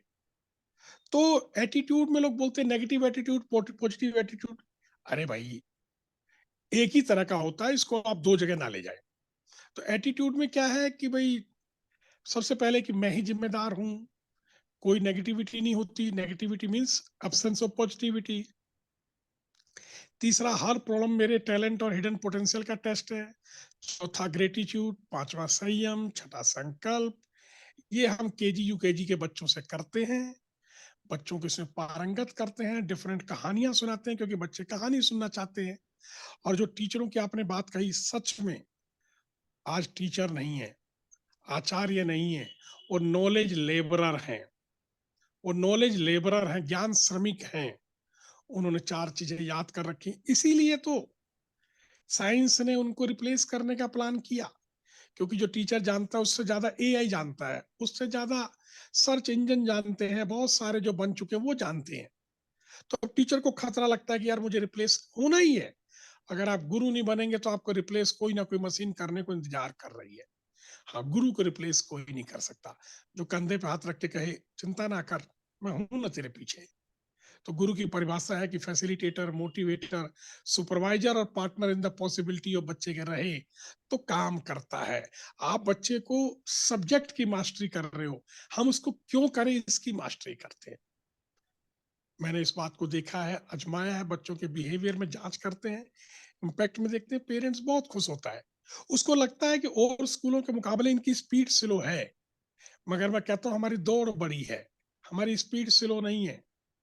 जिस तरह मेरे भाई ने मुझे कहा, शुरू में कहा कि ये बड़ा स्कूल है, मैं कहता हूँ ये छोटा स्कूल है, बड़े लोगों के बनाने के लिए स्कूल खोला गया है। ये एक छोटा सा स्कूल बड़े लोगों को बनाने के लिए खोला गया है, और मैं और स्कूल खोलने की जगह खुले हुए स्कूलों को पावर बाई, क्योंकि पहले ही दुनिया में करोड़ भर के स्कूल बने हुए हैं, मैं नए स्कूल खोल के क्या करूंगा। मैं उनको यहाँ दिखाऊंगा कि ये मैं आपको देने वाला हूँ, और पावर बाई मोड पर उन स्कूलों को ऑथेंटिकेट कराऊंगा, उनको वैलिडेट कराऊंगा, उनको उनकी मीनिंग दिला दूंगा। ये मेरा पर्पज रहेगा। इसीलिए मैं लोगों को एडवर्टाइज भी करता हूँ कि आओ देखो। और सच बताऊं, आज कोई 10-20% बच्चों के बेस्ट नहीं चाहिए, आज 100% बच्चों से बेस्ट चाहिए। क्योंकि अगर 80% रह गए तो कसाब आपको 10 नहीं चाहिए, एक ही कसाब आपको बहुत तंग करेगा। तो इसी का प्रयास मैं करता हूं कि जो न्यू वर्ल्ड का लर्निंग ऑर्डर है, जो एटीट्यूड से यूनिवर्सल ह्यूमन वैल्यू, उसके बाद स्किल, और उसके बाद उस स्किल के अंदर लर्न टू लिव टुगेदर, इन 4 चीज पे निकलने पर एजुकेशन किस तरीके से, मुझे अभी नहीं दिखाई देता कि कोई बुरा होगा। हाँ, कोई भेड़ की खाल में भेड़िया हो तो उसको भी संतुष्ट करेंगे, क्योंकि बच्चे ग्रुप में पढ़ते हैं, बच्चे ग्रुप रिव्यू करता है, पेरेंट्स रिव्यू करता है, हम लोग भी करते हैं। और बहुत सारे टेस्टों से, उसमें सेल्फ टेस्ट है, उसमें ग्रुप टेस्ट है, उसमें समाज का टेस्ट है, बहुत सारे टेस्टों से गुजरता है। अगर कोई बच्चा गलत पास होकर चला गया तो इसमें बच्चे की नहीं, हमारी गलती मानी जानी चाहिए कि हम कहीं अपने टेस्ट और अपनी निगरानी में चूक गए, जिससे एक बच्चा कसाब की तरह समाज में आ गया। जी, मैं इतना ही कह के अपनी वाणी को विराम दूंगा। आप कुछ कहना चाहें तो, सवाल पूछना चाहें तो मैं तैयार।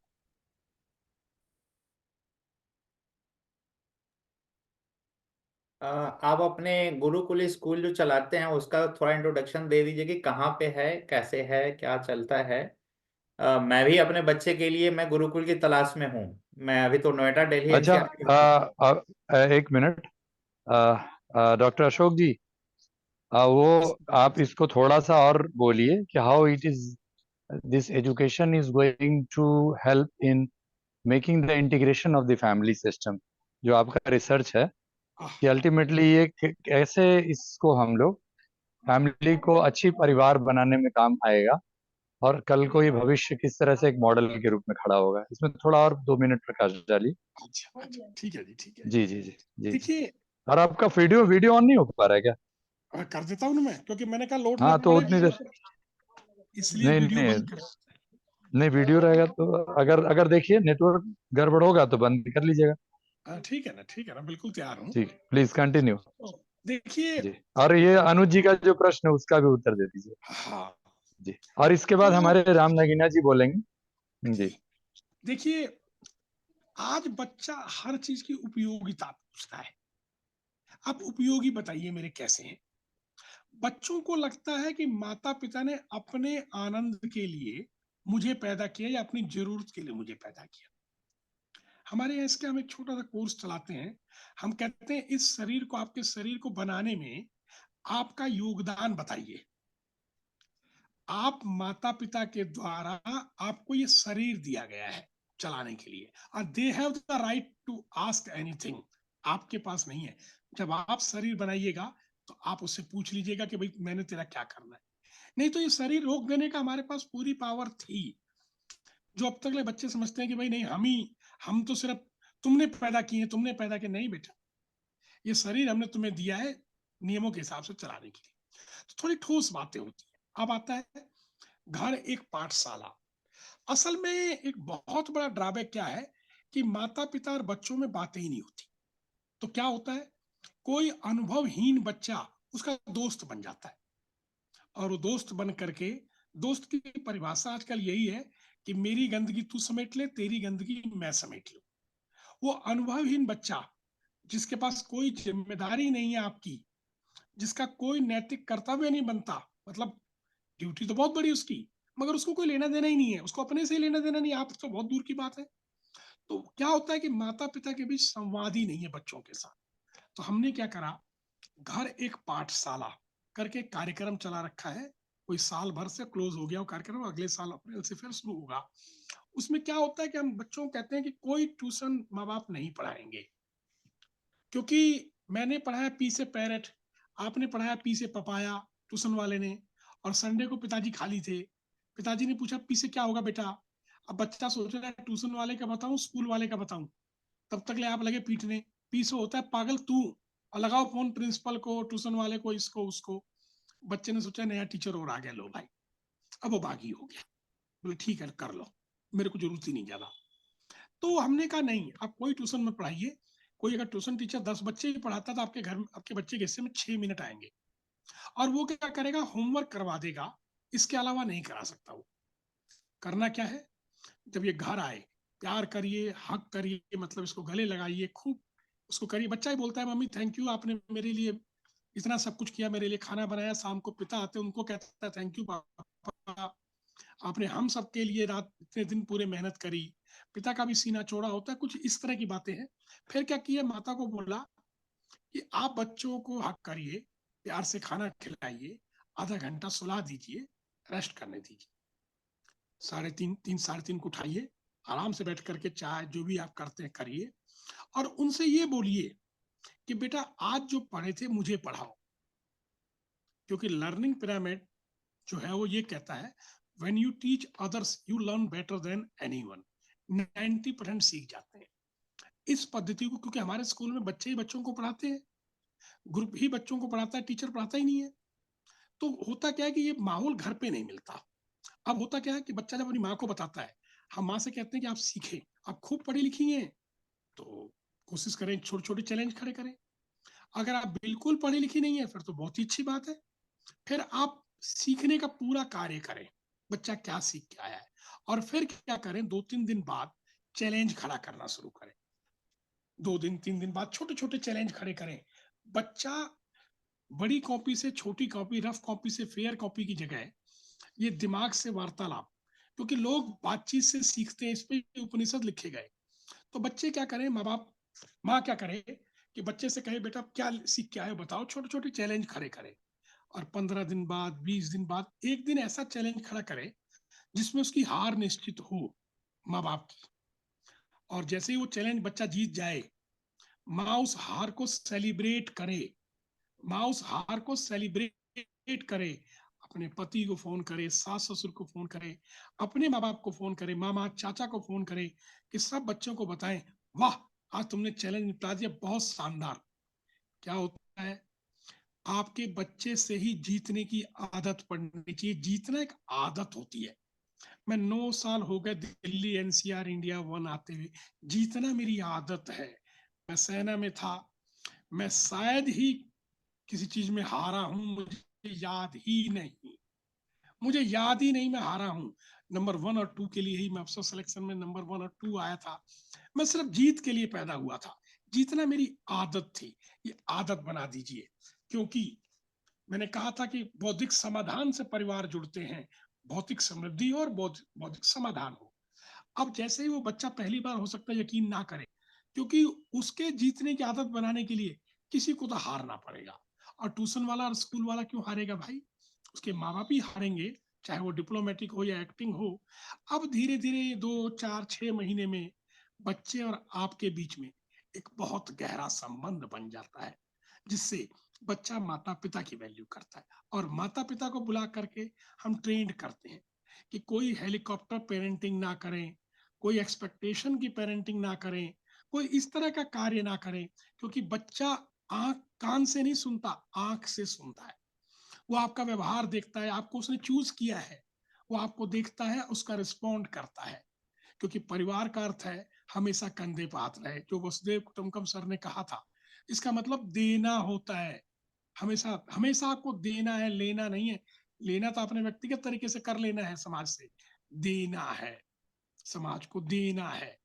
तो ये जब भावना जब परिवार में रहती है, और पूरा परिवार शाम को 8 बजे खाना खाता है एक साथ बैठ करके, और हम कहते हैं बच्चों को कि माँ बाप को भी इस बात के बताया जाता है कि बच्चे को कुछ भी अच्छा ना लगे तो बच्चा बोलेगा, आप उसका जस्टिफिकेशन मत दीजिए कि नहीं भाई मैंने बेटा इसलिए किया था, मैंने इसलिए किया था क्योंकि वो मान ले, नहीं, उसको ये अच्छा नहीं लगा, वो बताना चाहता है। आप भी कहो बच्चे कि भाई मुझे तुम्हें ये बात अच्छी नहीं लगी, इस तरह करके। तो क्या होता है कि स्कूल कोई ऐसा नहीं है कि खाली 4 घंटे का स्कूल है। अमेरिका में जिस तरह मैं आपको बता रहा था कि वहां कॉलेज को भी स्कूल ही है, यूनिवर्सिटी भी स्कूल ही है, क्योंकि ये स्कूल है जो 24 घंटे जब तक ले बच्चा समझदार और मतलब उस विचारों से दृढ़ ना हो जाए तब तक लिए स्कूल चलता रहेगा। हर बच्चे के साथ उसका व्यक्तिगत स्कूल चलेगा। हमारा काम होता है कि माता पिता और हम लोग मिलके संपर्क बना के रखें, क्योंकि एक बच्चे का फेल होने का अर्थ है आप माता पिता के रूप में फेल हुआ और मैं अध्यापक के रूप में फेल हुआ। तो ऐसा ना हो कि कल बच्चा ये समाज की संपत्ति की जगह समाज की लायबिलिटी बन जाए। तो इसलिए परिवारों का सहयोग बहुत जरूरी होता है। और मैं बताऊं, मैं तो पेरेंट्स को कहता हूं, असल में स्कूल तो पेरेंट्स के लिए होना चाहिए था, हो गया बच्चों के लिए। अर्थात फलों को कलर करके पेड़ों को चेंज करने का हमारे को जॉब मिला हुआ है, परंतु मैं फिर भी आशा में हूं कि मैं इन बच्चों से माता पिता से परिवार और परिवार से समाज और समाज से देश में बदलाव ला सकूंगा। ऐसी मेरी आशा बनी हुई है, ऐसा ही मुझे दिखाई भी देता है। परिवारों को अपनी वैल्यू, क्योंकि उन परिवारों को हम वीडियो भेजते रहते हैं कि सोचिए जरा इस बात को, क्योंकि देखिए हमारे तो अन्नदाता वही होते हैं, पेरेंट्स ही, लक्ष्मी दाता वही होते हैं।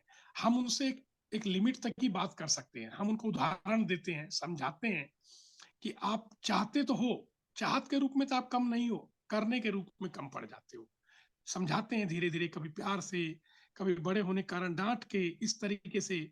और मैंने देखा है, क्योंकि मेरा जिंदगी का तीसरा पहलू था कि मैं पहले सेना में जाऊंगा, उसके बाद में शिक्षा में आऊंगा, तीसरा अपना जीवन का अंत वृद्धाश्रम करूंगा, वो खत्म कर दिया मैंने तीसरा। मैंने कहा नहीं, वृद्धाश्रम मेरे कारण खत्म हो जाए ये मेरी जिम्मेदारी होगी। और महीने के लास्ट वाले दिन बच्चे अपने घर का एक प्रोग्राम चलाते हैं, एक मुट्ठी अनाज, अपने घर से पूरे 15 दिन में एक मुट्ठी कुछ भी लाते हैं, दाल चावल ये, और किसी वृद्धाश्रम जाते हैं जो सिलेक्टेड हैं, अनाथाश्रम जाते हैं, उनके साथ आधा दिन बिताते हैं और उनकी बात को महसूस करते हैं। और सच बताऊं, जब वो बच्चे वापस आते हैं तो उनकी वैल्यू बढ़ी होती है, उनके ऊपर शानदार तरीके से वो अपनी परफॉर्मेंस कर रहे होते हैं, जुड़ाव और बढ़ता है। और मैं बताता हूँ लोगों को कि संबंधों का सबसे बड़ा जुड़ाव सच्ची प्रशंसा ही है। कमियां हैं, बहुत सारी होती हैं, क्योंकि मेरे यहाँ पीटीएम हर महीने होता है, सेकंड सैटरडे। हम उनसे कहते हैं पीटीएम में मुझे कमियां मत बताइए, मुझे ये बताइए कि इस हफ्ते में कितनी अच्छी, इस महीने में कितनी अच्छी बातें इस बच्चे ने करी जिस पे आपको गर्व है, कितनी मैंने करी मैं बताऊंगा। और सारे पेरेंट्स क्लास के ताली बजाएंगे। इस तरह हर पेरेंट्स करता है, क्योंकि मैं कहता हूं कि बुराई का जिक्र करने से अच्छाई जनरली नहीं आती, अच्छाई का जिक्र करने से अच्छाई अपने अंदर पाने पर आदमी पुष्ट होता है। और इस तरीके से बात आगे बढ़ती है। पेरेंट्स कहते हैं कि बहुत सारी कमियां हैं, मैं कहता हूँ कितनी पता है आपको, 5-7 पता है, 10-15 मुझे भी पता है, 20 भाई साहब ने छिपा भी रखी है। कमी का जिक्र होगा तो अच्छाई का निर्माण नहीं होगा। कमी को रोकने, कमी को छुपाने, कमी को दबाने का टाइम लग जाएगा। अच्छाई उबार दीजिए, समाज को उबार दीजिए, अपने आप लोग बुराई छुपा लेंगे। यदि आज हम सेफ हैं तो इसलिए नहीं कि पुलिस बड़ी अच्छी है, इसलिए नहीं कि कानून बहुत अच्छा है, मैं तो कहता हूं इसलिए गुंडों के पास टाइम नहीं है। दोस्तों, इसी बात के साथ मुझे लगता है मैंने बात पूरी करी। कहने को तो बहुत कुछ था, 2 मिनट की जगह मैंने 10 मिनट ले लीजिए आंधी। और कोई सवाल हो तो पूछिए। जी, मैंने एक पूछा था कि अपने स्कूल का थोड़ा इंट्रोडक्शन दे दीजिए कि कहाँ पे है, कैसे है, क्या इसका एडमिशन का प्रोसेस है, ताकि लोग जो है अवेयर हो थोड़ा इस जी, तरह के गुरुकुल से। मेरा स्कूल मोहन गार्डन उत्तम नगर में है। और मैं नाम बताता नाम हूँ नाम बताते हुए, क्योंकि कुछ लोग भूल गए होंगे। मुनी, हाँ मुनी इंटरनेशनल स्कूल करके है। और मुनी मेरी माँ का नाम है, और मैं एक्स आर्मी हूँ। मैं वो हूँ जिस पर तीनों सेनाओं ने मिलकर डॉक्यूमेंट्री बनाई, पीएमओ ने स्पॉन्सर किया, सचिन तेंदुलकर ने प्रोमो दिया, सिद्धार्थ काक ने प्रेजेंट किया 9 अप्रैल 2017 को डीडी नेशनल पर। और ये मुनी इंटरनेशनल उत्तम नगर में है। नोएडा से डायरेक्ट मेट्रो आती है, नोएडा से बच्चे भी आते थे, अभी मेरे ख्याल पास कर गए 10वीं वो, और सहादरा से आते हैं, और उचंदी बॉर्डर से आते हैं, बहुत दूर से बच्चे आते हैं, उसकी प्रॉब्लम नहीं है। और एडमिशन का जो प्रोसीजर है फर्स्ट कम फर्स्ट सर्व है। 20% सीटें जो है वो कालिदास जैसे बच्चों के लिए रिजर्व रखी जाती है। अगर आपका बच्चा अच्छा टॉप कर जाता है एंट्रेंस में हम एडमिशन मना कर देते हैं, हम कहते हैं भी सीट नहीं भाई साहब, कोई ना कोई बात कह के, क्योंकि अगर बच्चा अगर टॉप है तो जीडी गोयनका की दुकान क्यों बंद कर रहे हैं भाई। और ये वर्ल्ड क्लास स्कूल चल रहे हैं, इनको चाहिए बच्चे। हम 20% सीट कालिदास टाइप के बच्चों के रिजर्व रखते हैं, और यही बच्चे एक्चुअल हीरो होते हैं। इस तरह प्रोसीजर है एडमिशन का जी। आवासीय भी है वहां पे क्या व्यवस्था? नहीं भाई साहब, कुल 700 गज का स्कूल है, ओके। बहुत छोटा स्कूल है, आप उसको देखेंगे तो। और 1200-1500 रुपये फीस है, 1500 रुपये से लेके 2500 रुपये फीस है महीने की। मैं खुद ही 100 गज के प्लॉट में रहता हूँ, क्या आवाज दे पाऊंगा किसी को, इस तरह छोटा सा सिस्टम है जी। जी बहुत बढ़िया है, बहुत बढ़िया है। अंतरंग जी आप रामनगर। अनुज जी, राम नगीना जी को इनवाइट करें प्लीज।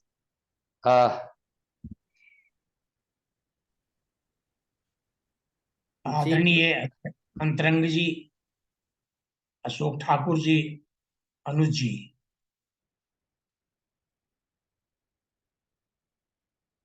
जिस बीमारी की, जिस समस्या की चर्चा हम लोग कर रहे हैं,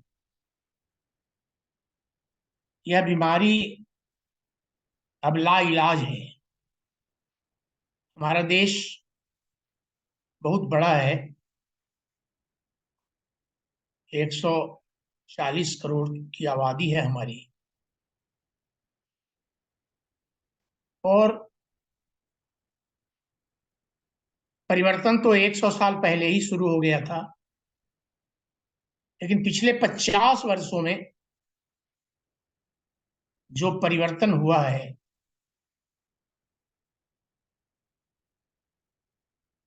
यह बहुत ही दुखद है। परिवार एज सच तो अब कोई वस्तु बची नहीं है। और ठीक है, प्रयास बहुत लोग कर रहे हैं। मुझको स्मरण है, आज से 50 साल पहले मैं पटना में जब था, तो मैं कलकत्ता में एक सीनियर सिटीजन होम देखने आया था। मदर टेरेसा से मेरे अच्छे ताल्लुकात थे, और मदर टेरेसा ने हिंदुस्तान में सबसे पहला एक वृद्धा आश्रम का शुभारंभ किया था।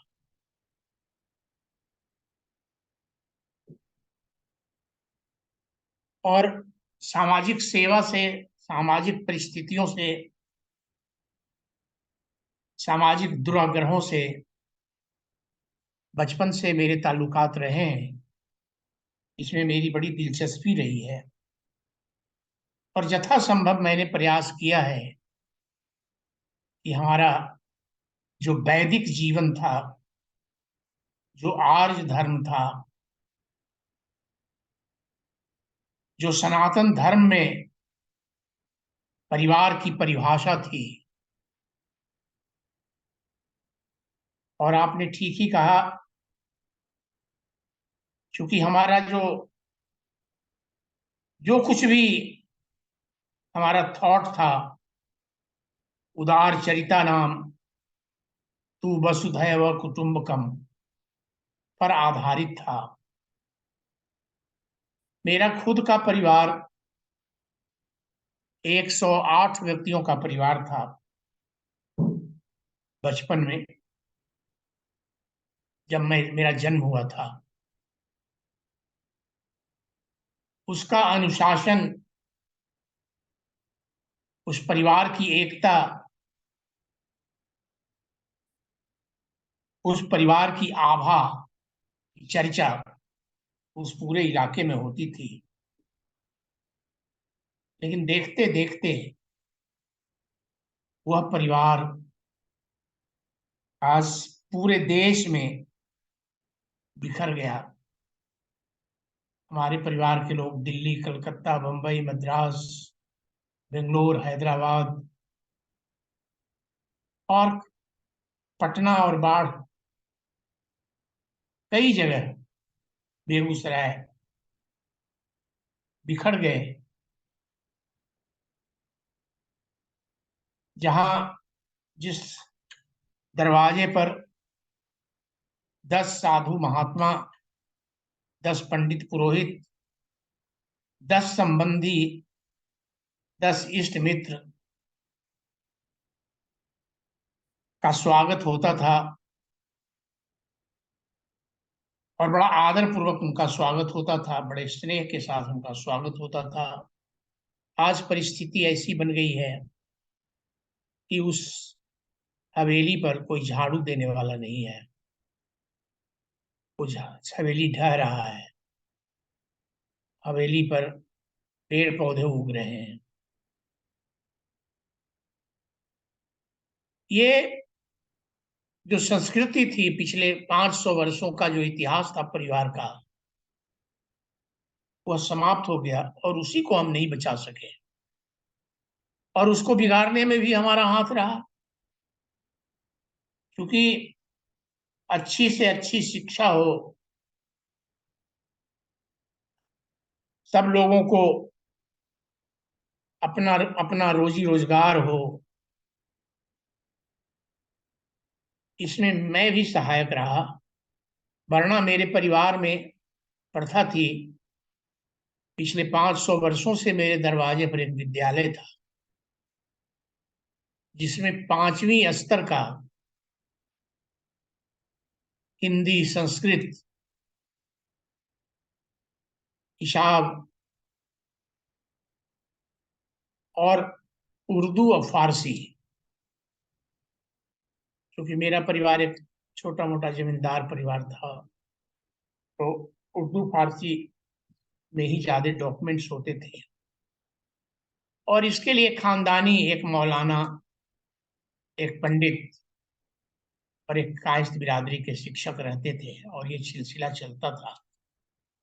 वह 500 वर्षों का एक सुंदर सिलसिला इस अंग्रेजी शिक्षा में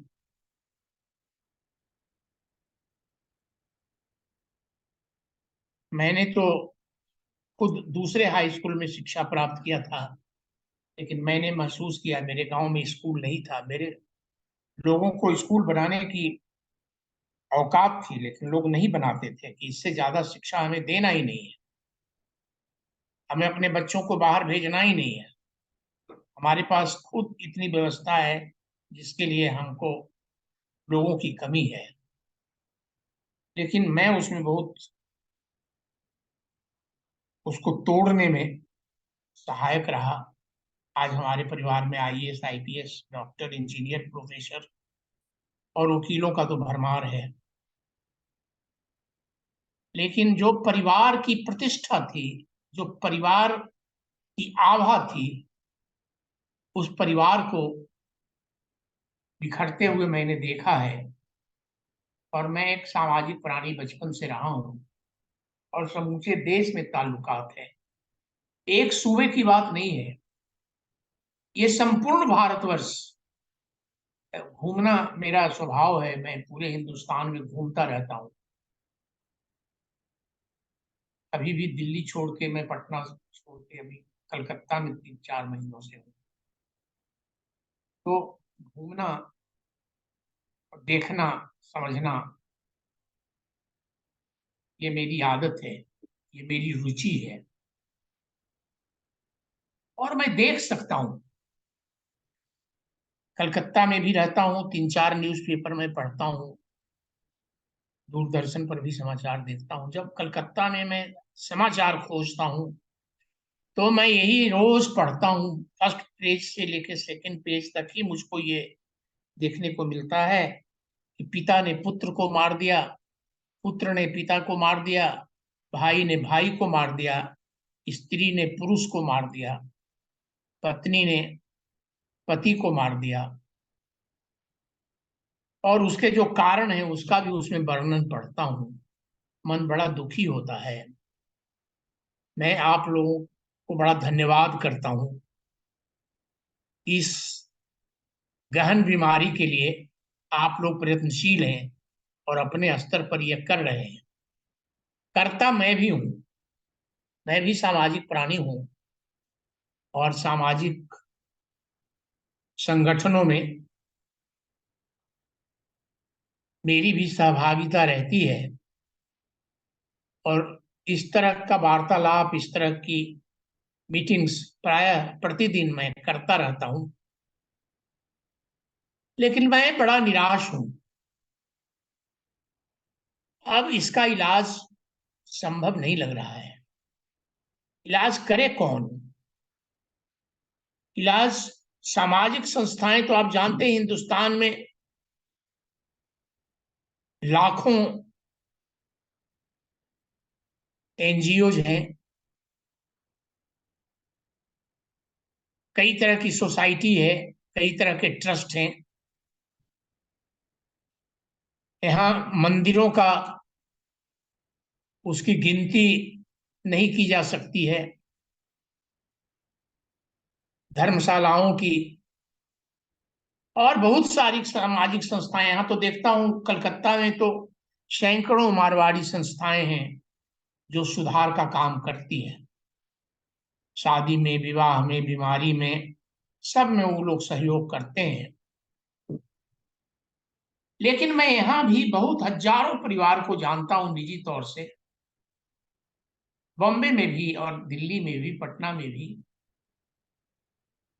बेंगलोर में भी मेरे बड़े अच्छे ताल्लुकात हैं।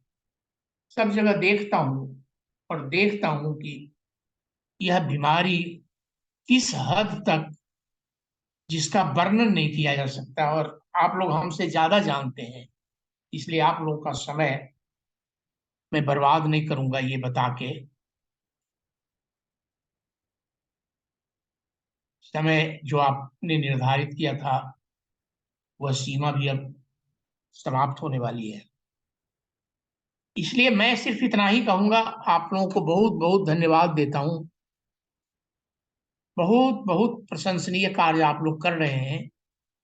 प्रयास करना चाहिए, क्योंकि मुझको नेल्सन मंडेला की ये एक बात याद आती है कि मेरी सफलताओं से मेरी औकात मत आंको,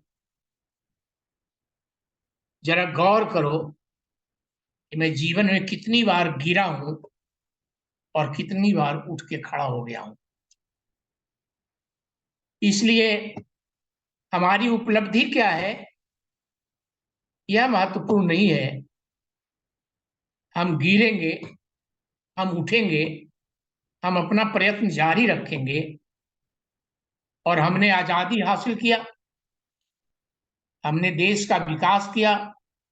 और यह बीमारी भी जो है, यह सरकारी स्तर पर इसका समाधान नहीं हो सकता है। सामाजिक स्तर पर, धार्मिक स्तर पर ही इसका संविधान संभव है।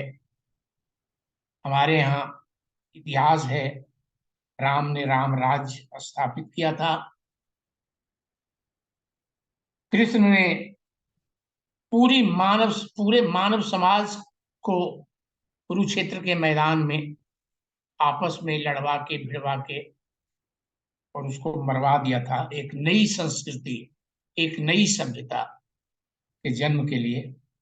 इसलिए हमें भी कुछ ऐसा ही करना होगा, और जो आप लोग करेंगे उसमें आपको मेरा सहयोग बराबर उपलब्ध रहेगा। इन्हीं शब्दों के साथ मैं आप लोगों के इस सद प्रयास की भूरी भूरी प्रशंसा करता हूं, अपने सहयोग का आश्वासन देता हूं और आपको बहुत बहुत धन्यवाद देता हूं। अपने अंतर्मन से आपके इस प्रयास को प्रणाम करता हूं। धन्यवाद।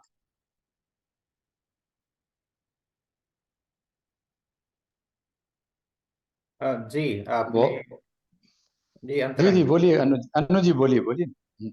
नहीं ठीक है, मैं आप ही को बुलाने वाला था कि आपका हमारा। जी तो हम अभी कंक्लूड करने से पहले श्री भाई हैं, वो काफी देर से सुन रहे हैं। अगर आप सुन रहे हैं तो कृपया अपने विचार को प्रस्तुत करें। श्री जी भाई। सुन पा रहे हैं?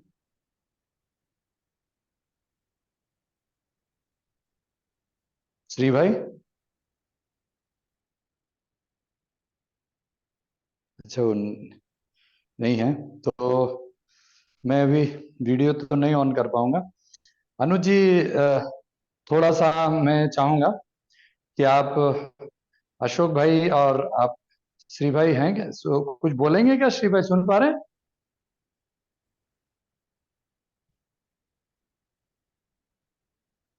श्री नहीं भाई, नहीं है, आप इसका समापन करिए। वो अभी, हाँ ठीक है। तो अनुज जी, एक बार आप कंक्लूड करें, फिर मैं 2 मिनट सिर्फ बोलूंगा समापन में।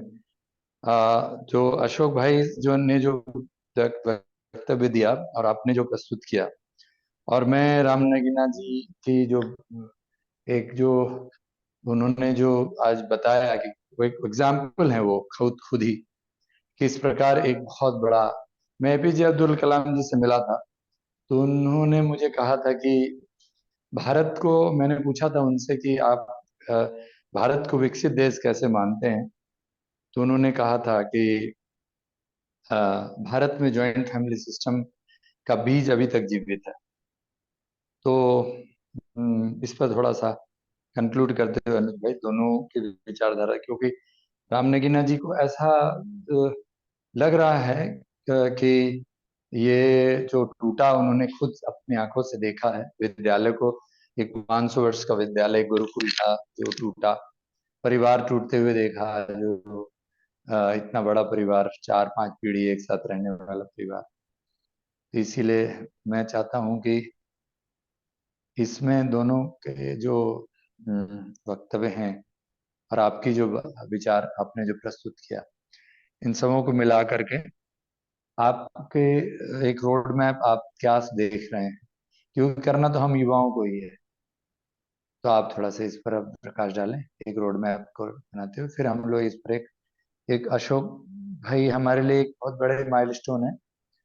अशोक, डॉक्टर अशोक ठाकुर जी ने अपने लेवल पे एक बहुत बड़ा माइलस्टोन अचीव किया हुआ है।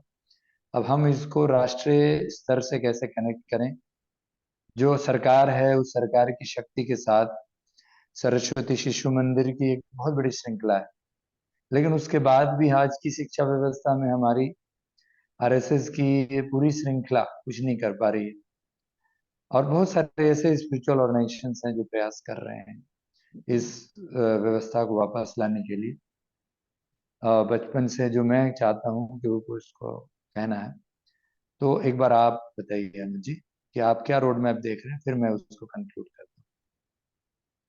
हूँ। अनुज जी, भाई? मैं इसमें एक तो जो हमने रोड मैप का जो, जैसे मैंने बताया कि स्कूलों में इस तरीके का जहाँ पे, एक तो जैसे अशोक जी का है, वो स्कूल एक एक तरह से आदर्श स्कूल है, जिस तरह से उन्होंने बताया कि हम अपने यहाँ पे शिक्षा देते हैं, तो वो एक तरफ आदर्श ऑलरेडी है। जैसे राम नगीना जी बोले हैं कि हाँ ये लाइलाज हो चुका है, वो भी एकदम सत्य बात है इनकी तरफ से कि हाँ ये यहाँ इस लेवल पे हम पहुंच चुके हैं कि बहुत सारी चीजों को हम अभी डायरेक्ट बदल नहीं सकते हैं।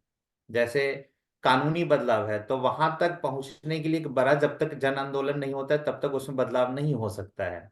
या जो ये जो कुछ कानून जो हैं जैसे बन गए हैं या बिगड़ गए हैं, उनको बनाने के लिए हम कुछ नहीं कर सकते, लेकिन हम अपने लेवल पे क्या कर सकते हैं। जैसे हमने बताया कि 2 घंटे, 1 घंटे, 2 घंटे के बीच में जो है एक प्रोग्राम हम एक बनाएं। इस प्रोग्राम को हम, अब जैसे एक स्कूल, और या बहुत सारे ऐसे स्कूल होंगे जो ऑलरेडी फॉलो कर रहे होंगे, जिन्हें पता है कि हमारी सामाजिक जिम्मेदारी क्या है और हम अपने बच्चों को कहाँ तक ले जा सकते हैं, लेकिन वो बच्चों तक है। हमें क्या है कि हमें हर लेवल के लोगों को टारगेट करना होगा। बच्चों को टारगेट करना होगा कि हम बच्चों को कहाँ कैसे दे सकते हैं, स्कूलों में दे सकते हैं। उनके पेरेंट्स को हम कैसे इंक्लूड कर सकते हैं, तो महीने 2 महीने पे जो हमारा पेरेंट टीचर मीटिंग होता है, तो उसमें बच्चों के आचरण या बच्चों के परफॉर्मेंस पे हम चर्चा करते हैं। उसके बाद पेरेंट टीचर मीटिंग के दिन ही अगर 1 घंटे और पेरेंट से लिया जाए, कि अक्सर छुट्टी के दिनों ही आयोजित किया जाता है, पेरेंट को सूचना दी जाए कि 1 घंटे का हमारा पेरेंटिंग का प्रोग्राम है, आप आइए उसमें। तो भले ही कोई भी मतलब किसी कार्यक्रम में बुलाने पे, कथा वाचन में बुलाने पे नहीं जाएगा, लेकिन उसके बच्चे के स्कूल ने बुलाया है तो वो अवश्य ही जाएगा। ये मैंने देखा है कि अगर स्कूल में कोई प्रोग्राम है बच्चों का तो लोग मिस नहीं करते हैं, सब लोग जाते हैं। तो इस अपॉर्चुनिटी, इस प्रोग्राम को हम अगर स्कूल में स्कूल मैनेजमेंट को कन्विंस कर देंगे, और होपफुली सारे स्कूल मैनेजमेंट कन्विंस भी हो जाएंगे, क्योंकि वे उनके स्वयं के लिए भी ये बेनिफिशियल है, उनके बच्चों के स्कूल के लिए, स्टाफ के लिए, सबके लिए ये कल्याणकारी है। तो अगर हम प्रयास करेंगे तो स्कूल सहमत हो जाएंगे, तो हम एक बहुत बड़े जनसंख्या को हम इस अवेयरनेस प्रोग्राम में ला सकते हैं। जो बचेंगे वहां के टारगेट के लिए हमारे कोचिंग संस्थान है कि जितने भी स्कूलों में जाते हैं ज्यादातर अपने बच्चों को कोचिंग में भेजते हैं, और वो कोचिंग में अगर इस प्रोग्राम के लिए पेरेंट को भी बुलाया जाए तो वहां पे भी एक वो हम जो स्कूल से बच जाएंगे वो उनको वहां पे ला सकते हैं। उससे जो बच जाएंगे वो हमारे आसपास में मंदिर वगैरह में होते हैं जहाँ पे भजन कीर्तन आयोजन किए जाते हैं, वहां पे अगर साप्ताहिक या मंथली कार्यक्रम हम ऐसा कराएं जिसमें इस तरीके के काम पे हम जागरूकता लाए कि हमें स्वयं के आचरण में क्या परिवर्तन लाना पड़ेगा, और अपने बच्चों के आचरण पे हमें क्या परिवर्तन लाना है, इस तरीके की जागरूकता स्कूल में हो गए। कुछ यूट्यूबर्स वगैरह बहुत अच्छी शिक्षा दे रहे हैं, जैसे जो मान लीजिए कि कई सारे यूट्यूबर्स हैं जो सरकारी नौकरी के एसएसटी वगैरह का या एसएससी हो गया, आईएएस वगैरह का प्रिपरेशन कराते हैं। बहुत सारे जाने माने यूट्यूबर्स हैं जो यूट्यूब पे शिक्षा दे रहे हैं। हम उनसे संपर्क करके भी उनका प्रोग्राम हम उनके साथ मिलके हम एक आध सेशन ऐसे कर सकते हैं, क्योंकि उनके व्यूअर्स मिलियंस में होते हैं और उनको बहुत ही संजीदगी से उनके प्रोग्राम को देखते हैं। कुछ ऐसे यूट्यूबर्स हैं जो इस तरीके का धार्मिक शिक्षा का भी कभी कभार आयोजन करते भी रहते हैं। तो हम अगर यूट्यूबर्स को भी हम अगर ले जो ऑनलाइन जो शिक्षा दे रहे हैं वो हमें सहयोग करेंगे तो एक बहुत बड़ा, क्योंकि ये सबके लिए कल्याणकारी है, पूरे भारत के लिए, भारत के लोगों के लिए, सबके विश्व के लिए भी कल्याणकारी है ये। तो मुझे उम्मीद है कि अगर हम प्रयास करें, हम शुरू करेंगे तो सभी लोग इसमें अपना सहयोग देना शुरू कर देंगे। हम ये नहीं करें कि हम ही इनको चलाते रहें, हम एक बार शुरू करें। वहां पे अगर स्कूल में हमने शुरू कर दिया, 2-3 दिन हम अपना देंगे, 2-3 सेशन हम अपना देंगे, वहां के जो योग्य शिक्षक होंगे उनको हम खुद उनको ट्रेनिंग दे देंगे कि हाँ आप इस तरीके से इसको आगे कैरी फॉरवर्ड कंटिन्यू कीजिए। तो शिक्षक तो ऑलरेडी शिक्षा दे ही रहा होता है, उनको बस एक मोटिवेशन मिलना चाहिए, एक जो अंदर से स्वयं आना चाहिए कि हाँ ये कल्याणकारी प्रोग्राम है, हम इसमें सहयोग करेंगे तो हमारा और सबका कल्याण होगा।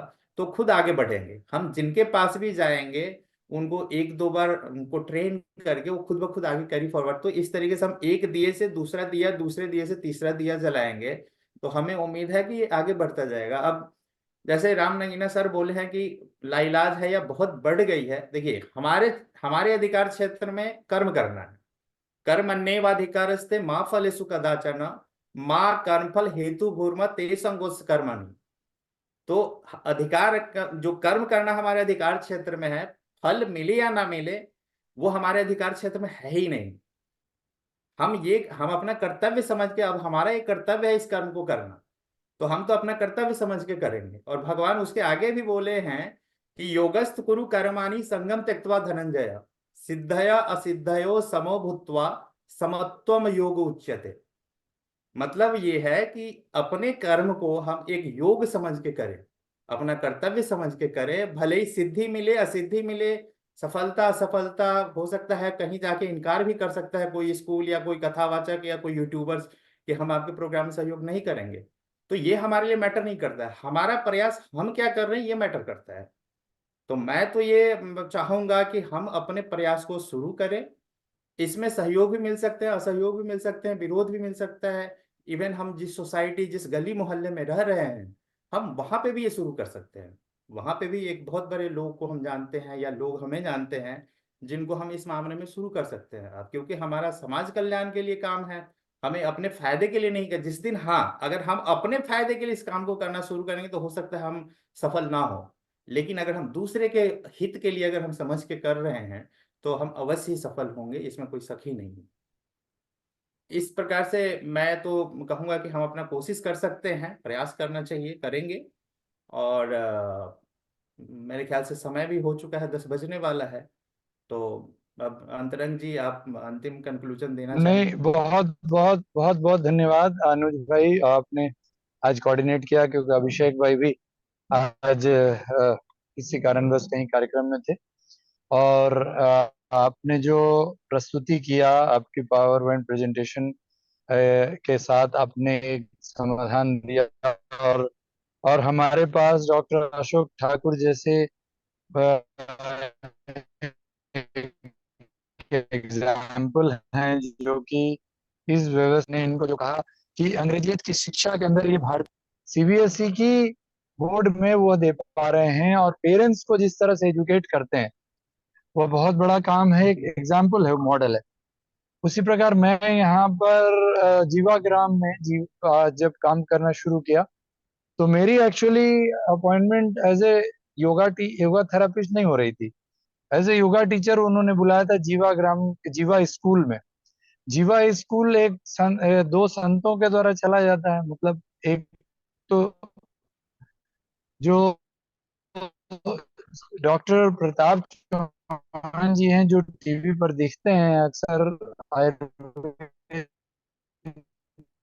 के बाद के चर्चा करते हुए, वो और उनके बड़े भाई जो कि भगवान कृष्ण मत के एक सन्यासी हैं, और वो भगवत शिक्षा के आधार पे, और वृंदावन जी, तो उनका जो एक भाई हैं जो फैमिली लाइफ पर है, डॉक्टर प्रताप चौहान जी, और वो स्वामी जी जो बड़े सबसे बड़े भाई हैं, वो दोनों सन्यासी हैं। मतलब डॉक्टर प्रताप चौहान भगवा वस्त्र नहीं पहनते हैं, लेकिन वो भी वैसे ही हैं, अनमैरिड हैं।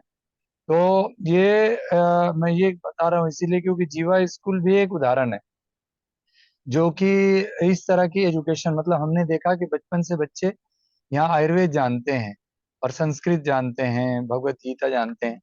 तो ये गुरुकुल इनके बीच में कर रहे हैं। इन्होंने आईसीएसई बोर्ड इसीलिए लिया क्योंकि डॉक्टर अशोक ठाकुर जी को पता होगा कि सीबीएसई बोर्ड के अंदर इस तरह की वैल्यू बेस्ड एजुकेशन को इम्प्लीमेंट करना थोड़ा मुश्किल काम होता है, लेकिन आईसीएसई बोर्ड में वो थोड़ा कर पा रहे हैं वो। तो अब जो भी है, अभी तो आईसीएसई और सीबीएसई के अलावा भी तो लाखों स्कूल हैं जो कि जो गवर्नमेंट स्कूल्स बोर्ड पर हैं, और उसमें हम लोग किस प्रकार कर सकते हैं, इस पर आपने एक रोड मैप दिया है अनुज जी।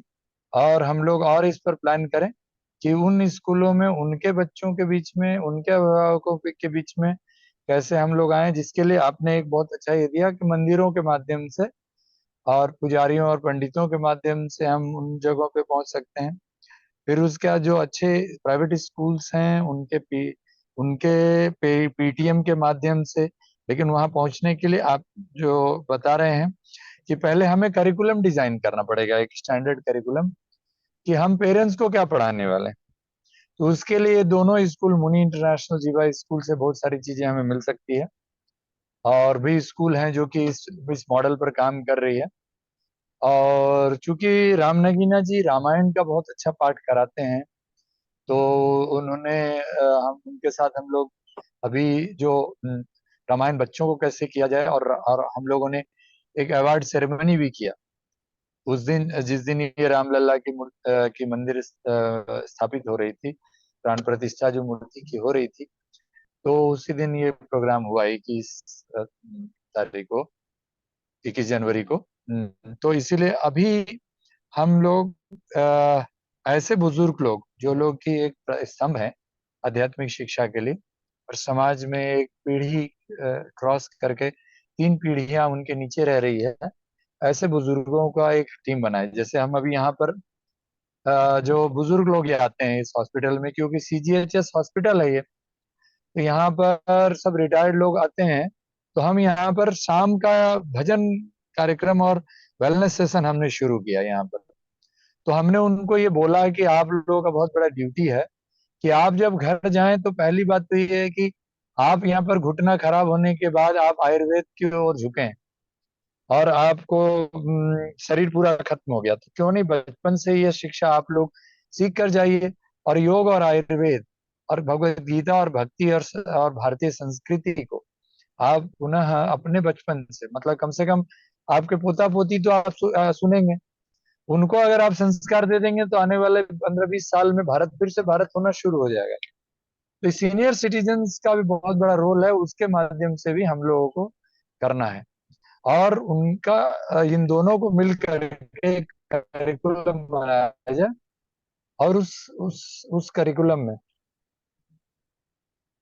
समझे ना, तो उस करिकुलम में फिर हम लोग ये करेंगे कि हम लोग इस प्रोग्राम को आगे लेकर चलेंगे। तो ये सब बातें हैं, और आज समय बहुत हो चुका है, और हम लोग अनुज जी से एक निवेदन है कि इस रिकॉर्ड को मैं जब डालूंगा, ये तो आप एक बार एक, चूंकि थोड़ा सा आप अच्छा पीपीटी बनाए थे, तो एक नोट्स बना दें जो हम लोग डिसाइड किए हैं उस पर, एक्शन प्रोग्राम, रोड मैप, तो वो हम लोग फिर इस पर काम कर लेंगे।